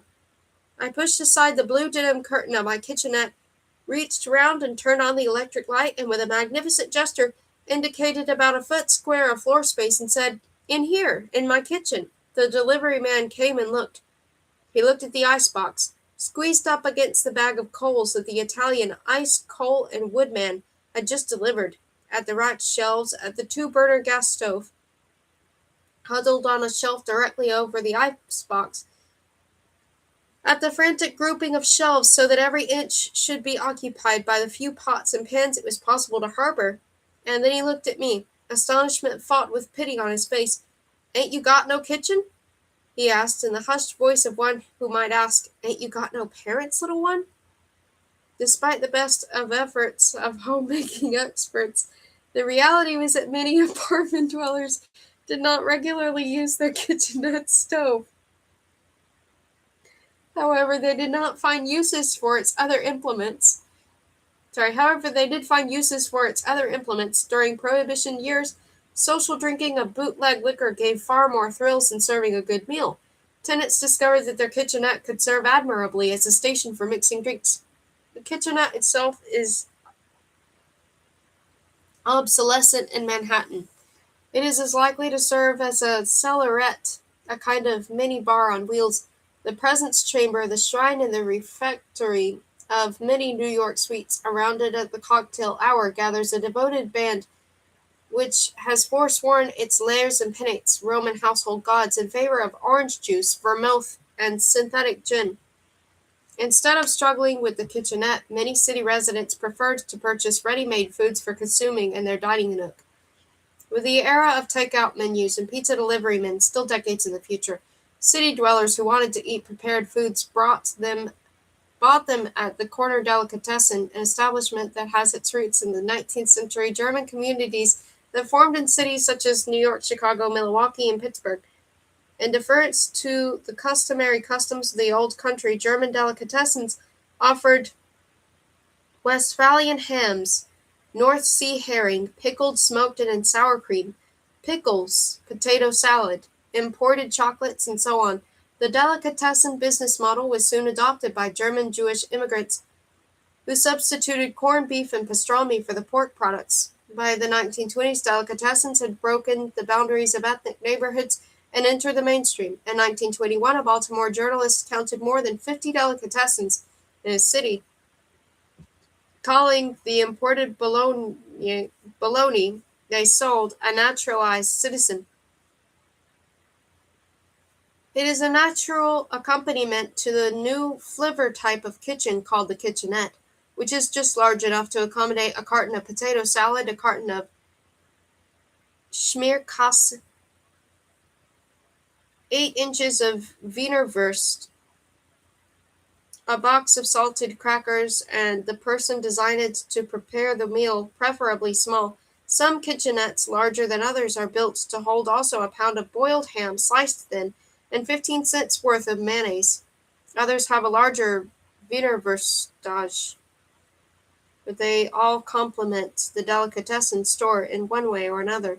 Delicatessens lured their customers from the street with a combination of delectable aromas, particularly of pickles and smoked meat, which could reach a pedestrian's nose from half a block away. From historians, the Saturday Evening Post, here are the aromas of the fictional Finstermacher's delicatessen. Vinegar smell, smell of cheeses, smell of spices, smell of Schmierkäse and baked beans. On their white enamel trays, dry smell of packing boxes, caraway seeds, and pretzels. Wet smell of near beer, melting chocolate ice cream, and pickles swimming in fat tubs. Inside delicatessen, customers found an eye-popping display of things to eat and drink, all carefully arranged as if by an artist's hand. Spices of the Orient render delectable the fruits of the Orient, the fruits of the Occident. Peach perches on peach and pineapple, slice on slice, within graceful glass jars. Candies are there and exhibits of the manifold things that can be pickled in one way or another. Chickens, hams, and sausages are ready to slice, having already been taken through the preliminaries on the range. There are cheeses fearful and wonderful, and all the pretty bottles are seen, as enticing looking as ever, although they are but the fraction of their former selves, i.e., under prohibition. Rush hour came in the early evening when commuters, housewives, and children stopped by to pick up something to round out or make the evening meal. Sundays were particularly busy because that was when the servants' night was off. On Sunday night, when we do not need the caution of the commandment that our maidservants shall do no work, then it is that the delicatessen supper comes to its own. Business of transferring the entire contents of the icebox except a few shelves to the dining room table. Business of spreading the festive board until there is no tittle of space except those odd openings that occur when the circumferences of many plates are tangent. Business of mother condescending to heat a few rolls, although that is absolutely all she will have to do with the stove that evening. Business of father sharpening the carving knife raucously and hewing up the ham, let the Saratoga chips fall where they may. With the popularity of the delicatessen, however, came the inevitable backlash. Florence Guy Woolston's 1923 story, The Delicatessen Husband, illustrated the perils of the delicatessen lifestyle. Its protagonist, one Perry Winship, grew up in a comfortable traditional home, complete with his beloved Ma in the kitchen. They found a job in the big city and married Ethel, a career-oriented Vassar graduate. They moved into a one-room bath, a kitchenette apartment. Evenings, Perry returns home before Ethel so it's his job to pick up dinner. He hated going to the delicatessen. They were emblems of a declining civilization, the source of all our ills, the promoter of equal suffrage, the permitter of business and professional women, the destroyer of the home. What's more, the food is no good, not like Mother used to make. Perry is a victim of circumstances, most of them, it seems, caused by marrying a modern self-supporting woman. Ethel cannot cook. Hired help either refuse to work in the kitchenette or are so hygienic or modern that their food is inedible. So Perry is reduced to standing in line at the delicatessen and juggling the paper-wrapped parcels on the way home all the time, dreaming of the home-cooked meal that might have been. Cream of asparagus soup, roast stuffed veal, hashed brown potatoes, fresh string beans, and old-fashioned strawberry shortcake and whipped cream. Lingering over this story is the possibility of the 1920s phenomenon called delicatessen divorce. Thanks to modern advances, urban apartments needed so little work that the typical flapper wife lolls in bed until nearly noon and then goes downtown to shop or to the movies, stops at a delicatessen store, and gets something for dinner as she goes home and then thinks she is keeping house. Columnists for the women's magazines told readers that there is no substitute for a home-cooked meal, reminding them that the way to a man's heart was through his stomach. Despite these proclamations, many city dwellers moved even further away from the kitchen-centered ideal of the American home. Cafeteria brides superseded delicatessen husbands, as many couples and even families simply ate most of their meals out. Instead of struggling to prepare a kitchenette dinner, they enjoyed their evening meals in the nearest cafeteria, which was then a relatively new style of eatery. First appearing in Chicago in the 1890s, cafeterias brought the ideas of modern factory organization and efficiency engineering to the American way of public eating. They dispensed with waiters and replaced them with self-service systems, resembling a factory assembly line. Unlike Henry Ford's Model T factories, where the product moved from worker to worker, in cafeterias it was the customer's job to do the moving. They lined up, took a tray, pushed it along a rail, picking out soup, salad, rolls, entree, and dessert. Maximizing efficiency, patrons could select food and drink, pay, find a table, begin eating within a handful of minutes. The further advantages of cafeterias included economical prices, no tipping, and in the years before Prohibition, no alcohol policy, making them suitable for families and young women. Thanks to cafeterias' low cost and clean image, many non-profit organizations got into the business, including schools and colleges, YMCAs, Los Angeles vegetarian groups, and the Communist Party, which had a cafeteria on New York City's Union Square. The densest concentration of these restaurants was found in the Los Angeles area, called by wags Southern Cafeteria. There, big operators like the Booz brothers built cafeteria empires that offered quality food, temptingly displayed, in spaces designed more like Hollywood stage sets than simple dining halls. One Booz brothers cafeteria resembled an old English inn, complete with a half-timbered interior, wrought iron lanterns, and faux medieval tapestries. The typical meal, however, was all American. Male customers preferred hearty, meat-centric meals: Swiss steak with gravy, mashed potatoes, cabbage slaw, coffee, and ice cream for dessert. Women, who often made up the majority of the clientele, tended toward lighter dishes, such as salads or maybe only a slice of chocolate cake or an apple pie a la mode for lunch.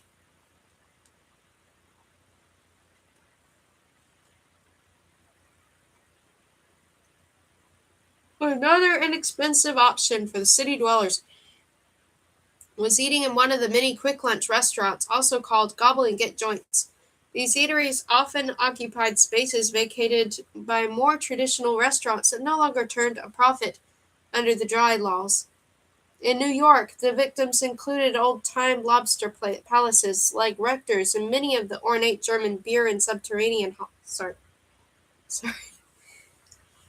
Many of the ornate German beer and Sauerbraten halls. Brown's Chop House, a famous theatrical haunt, was replaced by a Schrafft's. Quick lunch restaurants substituted the cafeteria steam table with another assembly line of sorts, the lunch counter, which often zigzagged through the interior and was tinted by a phalanx of crisp uniformed waitresses. There, the most popular dishes were not sorry, were not hot entrees, though they often remained on the menu, but sandwiches and desserts. Before the 1920s,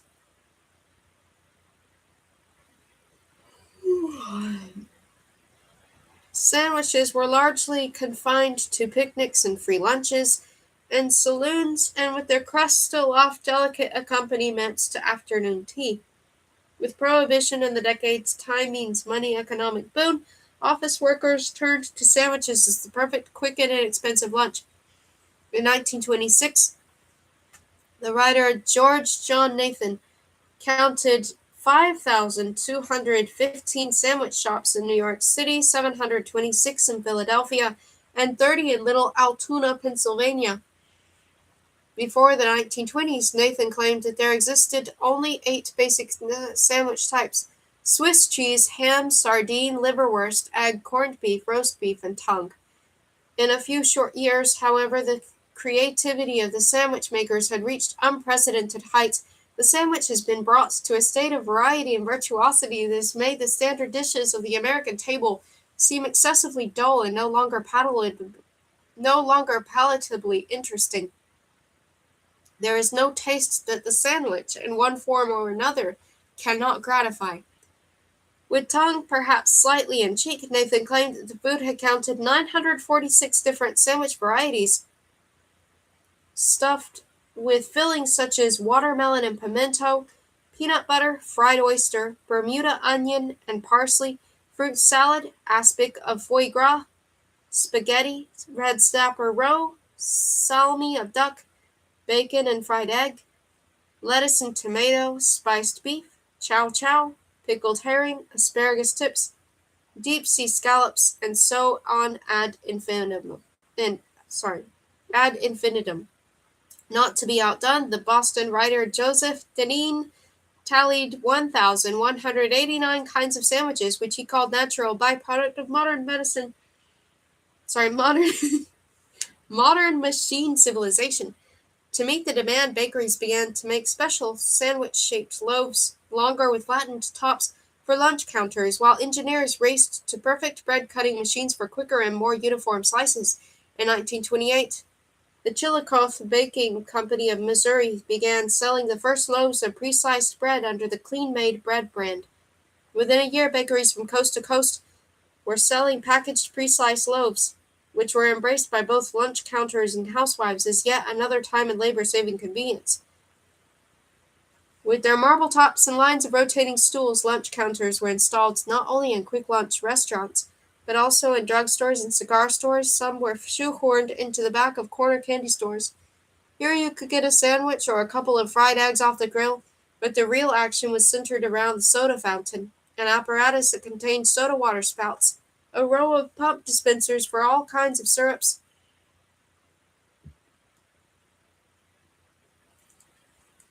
a freezer where ice cream was kept, and a row of little tubs filled with chopped fruit, nuts, and other toppings. The most typical soda fountain concoction was the ice cream soda, which was defined as a measured quantity of ice cream added to the mixture of syrup and carbonated water. From there, the imaginations of soda jerks were given free range. Trade manuals such as the Dispenser's Formulary or Soda Water Guide contained more than 3,000 soda fountain recipes for concoctions like the Garden Sass Sundae made with rhubarb, and the Cherry Suey topped with chopped fruit, nuts, and cherry syrup. That was just the tip of the fountain iceberg, as soda jerks were constantly inventing new and more eye-popping concoctions. The O.O. Cindy Sundae, invented by a New London, Connecticut fountain owner, was made from strawberry ice cream topped with chocolate syrup, chopped nuts, two ladles of whipped cream, and for the finish, 1 red and 2 green candied cherries. From relatively austere malted milks to the most elaborate sundaes, all of these sweet confections were considered perfectly acceptable as the main course for lunch, particularly by women. In fact, American sugar consumption spiked during the 1920s. I was picturing like lady fingers. Okay, this was in part thanks to prohibition deprived of alcohol. Americans turned to anything sweet for a quick, satisfying rush and to the belief that sugar was a relatively healthy energy food.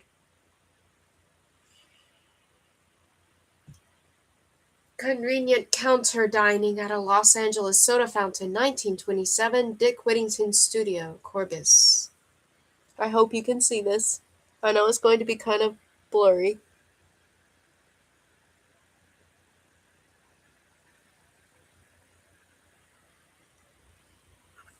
Hmm.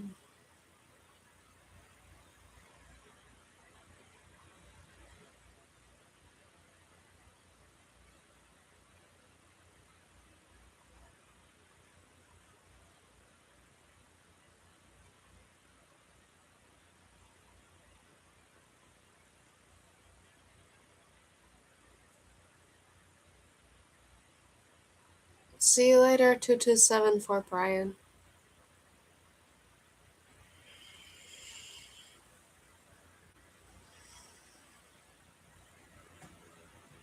In their kitchen and service operations, the cafeterias, quick lunch counters, and soda fountains of the 1920s followed the same ideals of industrial efficiency and mass production as Henry Ford's factories. They differed, however, in the number of products they offered. Ford was famous for making only one auto type, the Model T, which was sold only in black. The typical downtown sandwich counter soda fountain listed on its menu dozens of products catering to every possible taste. A visit to Shaft's, with its menu offering all kinds of soups, hot entrees, salads, sandwiches, ice cream, and cakes, was as much a feature of urban consumer life as walking down Broadway, the buildings ablaze with signs advertising movies, musical shows, toothpaste, burlesque houses, stage shows, nightclubs, coffee, arcades, and so on. And like the Salvation Army preacher or the downtown corner, not everything on the menu was for pure gratification of appetite. In 1928, Shaft's menu offered Basie bread, reducing for 15 cents an order. Child's restaurant menus listed calorie counts of dishes and added a V for vitamins beside any food that was particularly healthy. For breakfast, diners ordered Quaker oats containing protein, carbohydrates, laxative bulk, and vitamins, plus toasty creamy deliciousness. They doused their lunchtime steaks with Snyder's, the vitamin ketchup, while drinking Sun Crush orange juice containing all the vitamins and fruit salts so necessary to well-being. Following an aggressive advertising campaign by the Fleischmann's Company, they sprinkled yeast onto their ice cream sodas to counter intestinal fermentation, unsightly skin infections, and civilization's curse, i.e., constipation.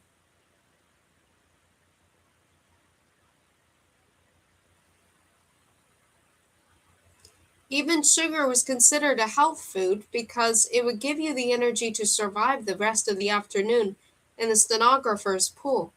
The 1920s marked the first decade in which science-based concepts of nutrition had appreciable impact on American food habits. This was particularly true in cities whose inhabitants had far more exposure to mass media and mass advertising than farm families. Up until World War I, most urban and rural Americans based their diet on tradition. If it was good enough for their parents, it was good enough for them, and on what foods were available in local farms and markets. To the extent that people did have an understanding of human metabolism, it was the 19th century idea that the body was a machine, operating something like a steam engine. You simply had to shovel into your stomach enough fuel or food to keep the fires burning.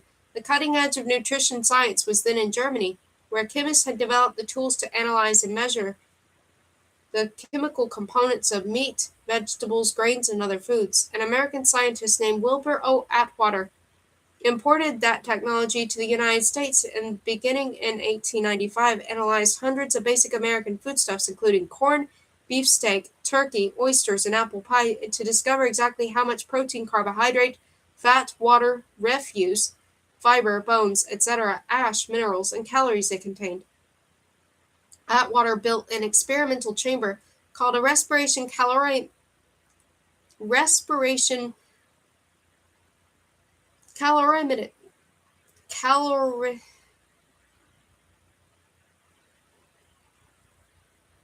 calorimeter to study how the human body, at rest and in motion, performing various kinds of work, used those chemicals. He also oversaw a number of studies outside the laboratory to determine the nutrient value of diets consumed by urban workers, university boat crews, African Americans in Alabama, and other groups. From his research, Atwater developed a worrisome picture of the American diet. Americans spent too much money on food. Their dining habits were nutritionally imbalanced, and they generally ate more than they needed. To correct these ills, Atwater held up the traditional New England diet, codfish and potatoes, pork and beans, and bread and milk, as a model to emulate for its emphasis on economy, moderation, and correct nutrition. The next generation of scientists, however, suspected that Atwater's simple building blocks of fats, carbohydrates, proteins, fiber, and minerals represented only a preliminary understanding of human nutrition. Following Atwater's death in 1907, researchers showed that diseases such as beriberi, scurvy, pellagra, and rickets, once thought to be caused by infectious agents, were likely due to deficient diets. The supposition was that some elusive X factor in food was essential to animal nutrition. One who joined in the hunt for this element was Dr. Elmer V. McCollum, a Kansas farm boy turned biochemist who is among the first researchers to use rats as laboratory test subjects. Around 1912, McCollum devised an experiment to discover if all fats had similar nutritional value as Atwater surmised by feeding his rats a diet rich in either butterfat or olive oil. Those that consumed the butterfat grew strong and reproduced, while those that ate the olive oil did not, refuting Atwater's thesis. The nutritional compound extracted from the butterfat was dubbed a vitamine, a word coined by the Polish chemist Casimir Funk, and specifically vitamin A, because it was the first of the vitamins to be discovered. It was quickly followed by vitamin B, also known as thiamine, vitamin B1, which is found in whole grains, liver, eggs, and some vegetables. The link between these scientific discoveries and the foods Americans ate was solidified by the nation's experience during World War I. To feed the troops in Europe, the United States Food Administration under Herbert Hoover began a nationwide propaganda campaign to convince Americans to reduce food waste and eat less wheat, beef, pork, sugar, butter, and other fats. Hoover hired dozens of home economists and nutritionists to promote meatless Mondays and wheatless Wednesdays and come up with alternative foods for American cooks to prepare. These included dishes such as rice flour bread, mutton pie, soybean croquettes, nut and bean loaf with white sauce, and wheatless, eggless, butterless, milkless, sugarless cake. Government food.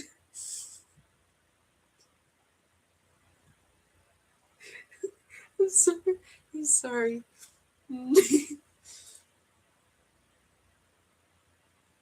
Government food experts sought to convince consumers. Government food experts sought to convince consumers not only that eating these concoctions would help win the war, but also that they were cheaper, tastier, and more nutritious than the old meat, potatoes, and grain-based staples. Widely distributed government food pamphlets listed the optimal daily calorie counts for men and women at various kinds of work and demonstrated how dried peas, for example, were a perfectly acceptable protein substitute for beefsteak. The Food Administration also enlisted food scientists such as Dr. McCollum to tour the nation giving talks on the implications of the latest vitamin research for public health, and particularly the raising of children. McCollum's lectures included photos of his laboratory rats, fed a diet lacking in the vitalizing element. The first rat was emaciated, with patchy fur and dim eyes. The second, given the scientifically correct blend of nutrients, was long-tailed, glossy-haired, and bright-eyed. Leaping quickly from the world of rats to humans, McCollum told his audience that minuscule doses of certain mysterious chemicals called vitamins A and B were necessary for a healthy life. Without them, adults would become susceptible to many diseases, and worse, the young would suffer, grow weak, and sickly. Luckily, McCollum had discovered the solution, which was to replace the old meat, potatoes, bread, sugar diet with one that was rich in leafy greens and, most important, dairy. For McCollum, consuming milk, butter, and cheese was not only nutritionally wise but a patriotic duty. Who are the peoples who have achieved, who have become large, strong, vigorous people, who have reduced their infant mortality, who have the best trades in the world, who have the appreciation for art and literature and music, who are progressive in science and every activity of the human intellect? They are the people who have patronized the dairy industry. Following the end of World War I, the Food Administration was quickly disbanded, while Herbert Hoover hustled off to Europe to oversee food relief.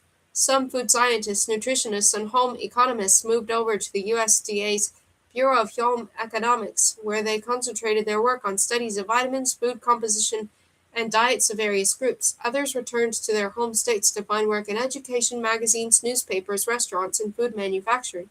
In their new positions, they continued to promote the gospel that the key to good health was eating the correct food.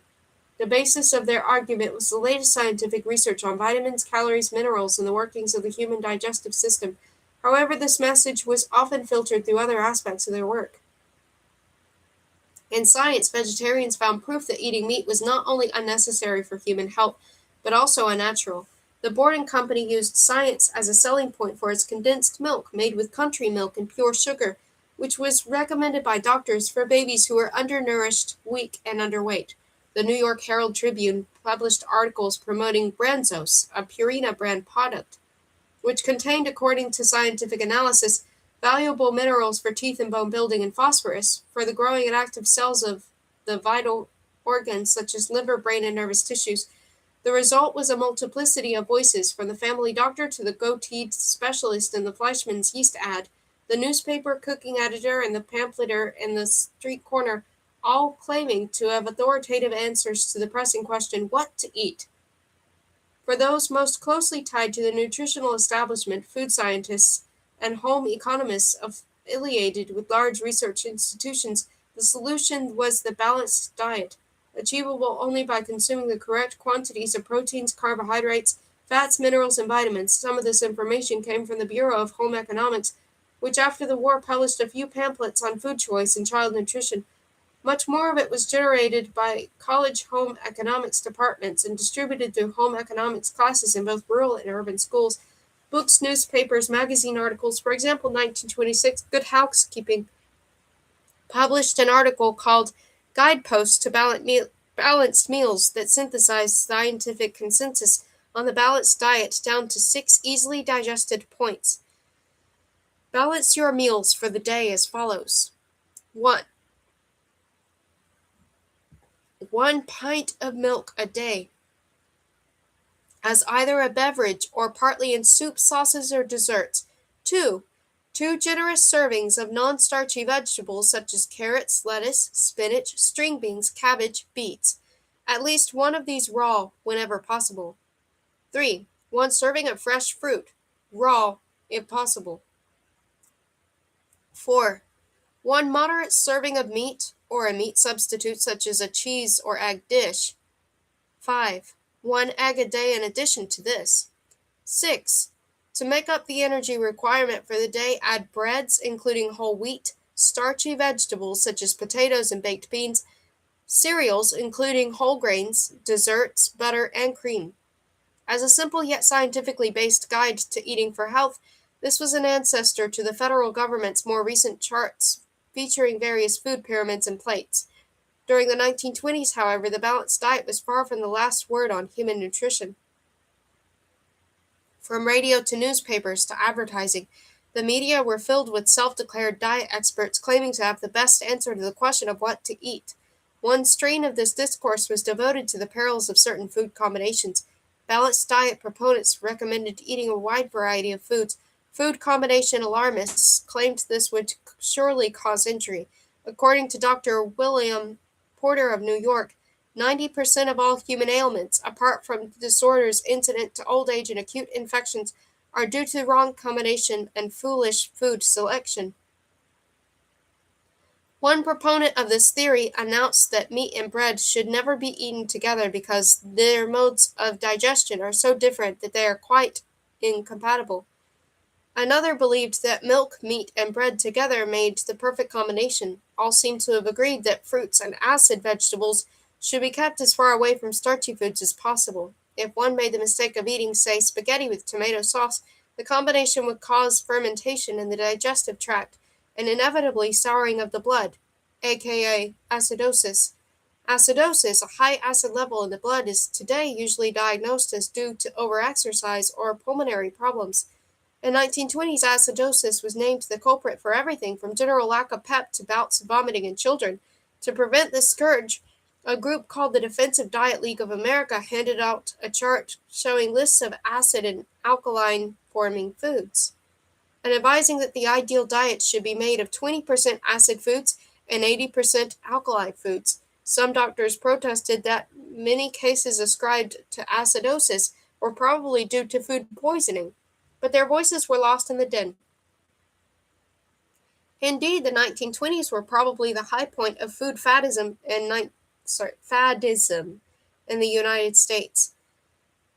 Dietary evangelists of one stripe or another touted the health benefits of fasting, mastication, vegetarianism, fruitarianism, raw foods, sour milk, drinking 2 quarts of milk daily, the grape cure, no breakfast, no protein, hot water, no hot water with meals, coffee with meals, liver as a miracle food, and on and on. Many of these programs were supposed to enhance not only internal well-being, but external beauty as well. After centuries of judging the curvaceous form ideal, millions of American women suddenly decided that the slim, sylph-like, and boyish body type was now the goal. They embarked on all kinds of reducing regimens, including the canned pineapple and lamb chop diet, supposedly popular among movie stars. For breakfast, the order is 1 lamb chop and 1 slice of pineapple. For luncheon, 2 lamb chops and 1 slice of pineapple. For dinner, 2 lamb chops and 2 slices of pineapple. That combination of meat and fruit was somehow supposed to melt the pounds away. In fact, so many women and more than a few men were experimenting with drastic diets, high colonics, patent medicines, therapeutic soaps, and other nostrums guaranteed to shed pounds that thousands were ending up in hospitals, victims of physical and mental collapse. Alarmed, in 1926, the American Medical Association convened an adult weight loss conference in New York, with leading doctors as speakers. After the conference, they drafted a widely reprinted 16-part series of articles exposing the dangers of reducing fats and recommending a gradual plan consisting of exercise and a balanced low-calorie diet. Their efforts mainly fell on deaf ears. At the end of the decade arose the Hollywood diet, featuring a menu of grapefruit and various proteins guaranteed to help you lose 18 pounds in as many days.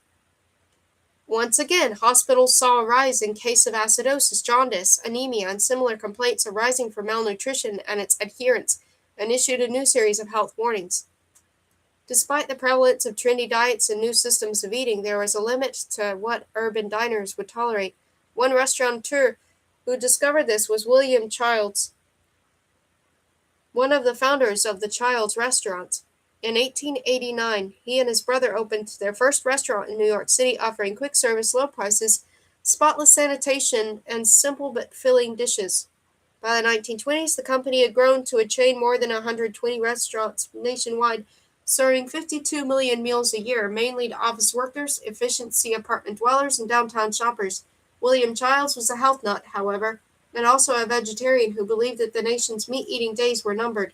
Starting in 1920, he began to remove meat dishes from his menus. Corned beef hash was the last to go, replacing them with concoctions like meatless meatloaf and beefless beef stew. He added vitamin and calorie counts to the menu, along with profiles of famous vegetarians in history. Unfortunately, the dining public did not share his enthusiasm and began to transfer their patronage to other restaurants. When Childs' shares began to plummet, the stockholders rebelled, demanding that Mr. Childs cut out his other fads and feed the feeder what he wants. Childs was forced to resign, and the vegetarian menu was discarded and replaced by one heavy in beef stew, veal cutlets, roast pork, and bacon. With meat back on the menu, customers returned to Childs. During the 1920s, changes to the urban diet were so rapid and capricious that many food businesses feared they would not keep up. 19th century food habits had been left behind, but it was hard to discern where the American diners were heading. To help manufacturers chart a course, in 1929, Christine Frederick published a book called Selling This Consumer,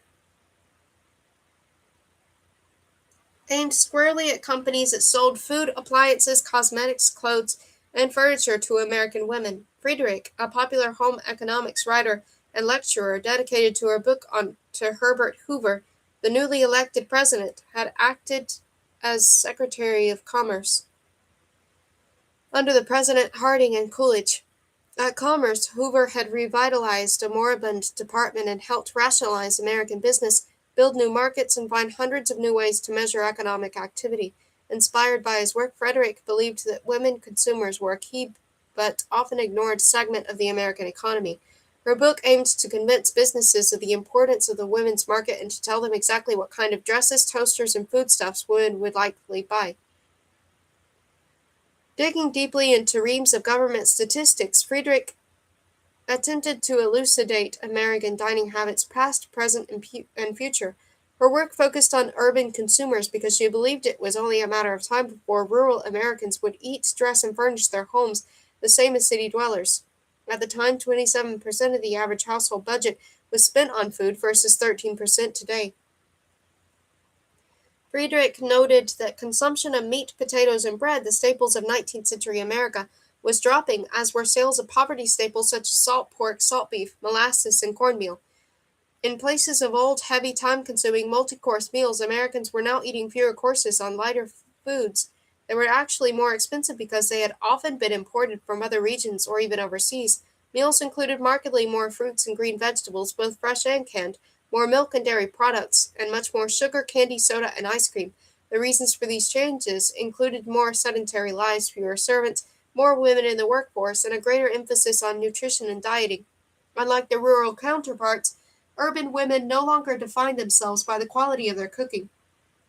At one time, eating was Miss Consumer's indoor sport or amusement, or at least a pastime in those dark eras before the auto, movie, radio, and other inventions came to provide more interests. Undoubtedly, for this reason, women no longer cook so abundantly and so often. For them, too, cooking used to be a social accomplishment, one of the few creative expressions in that drab era when girls remained girls and daughters faced a life choice between marrying or entering a convent. What else was there for a woman to do? In the decade to come, Friedrich divined that these trends would only continue with even greater consumption of fruit, vegetables, dairy products, and imported foods. Custom and habit would no longer dictate what dishes were served.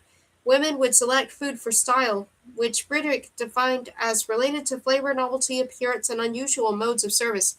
The days of the country store with its big barrels of flour, sugar, and other raw ingredients were numbered. Women would demand foods that were processed and packaged to save time, effort, or fuel in their preparation. Interest in the health, vitamin, and beauty appeals of various foodstuffs would not only continue but become the defining factor in food preparation.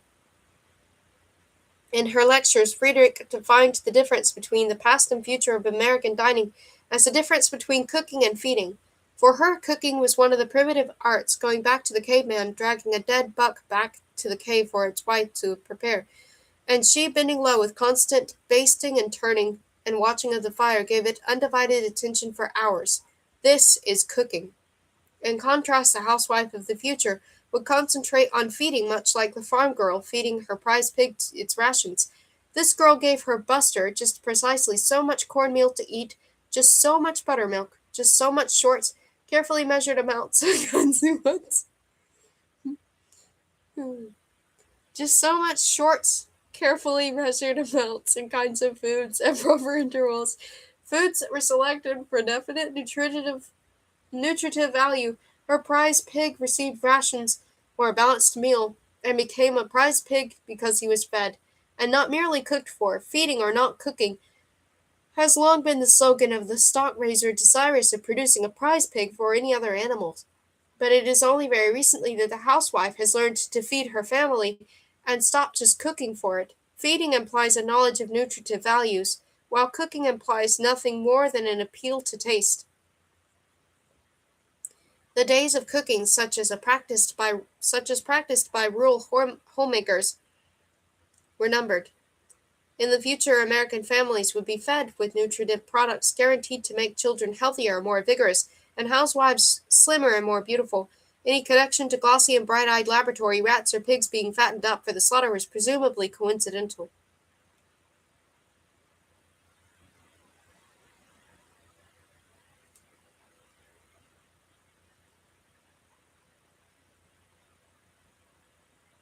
Okay, it's been 2 hours. I'm going to come back and read more a little later, probably. Thank you for listening.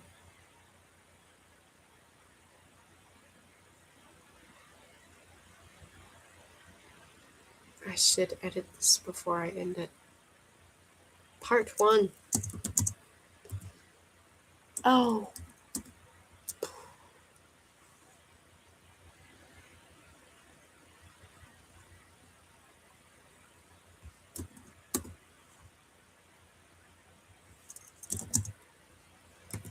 There we go, part 1. Save. I'll read more later.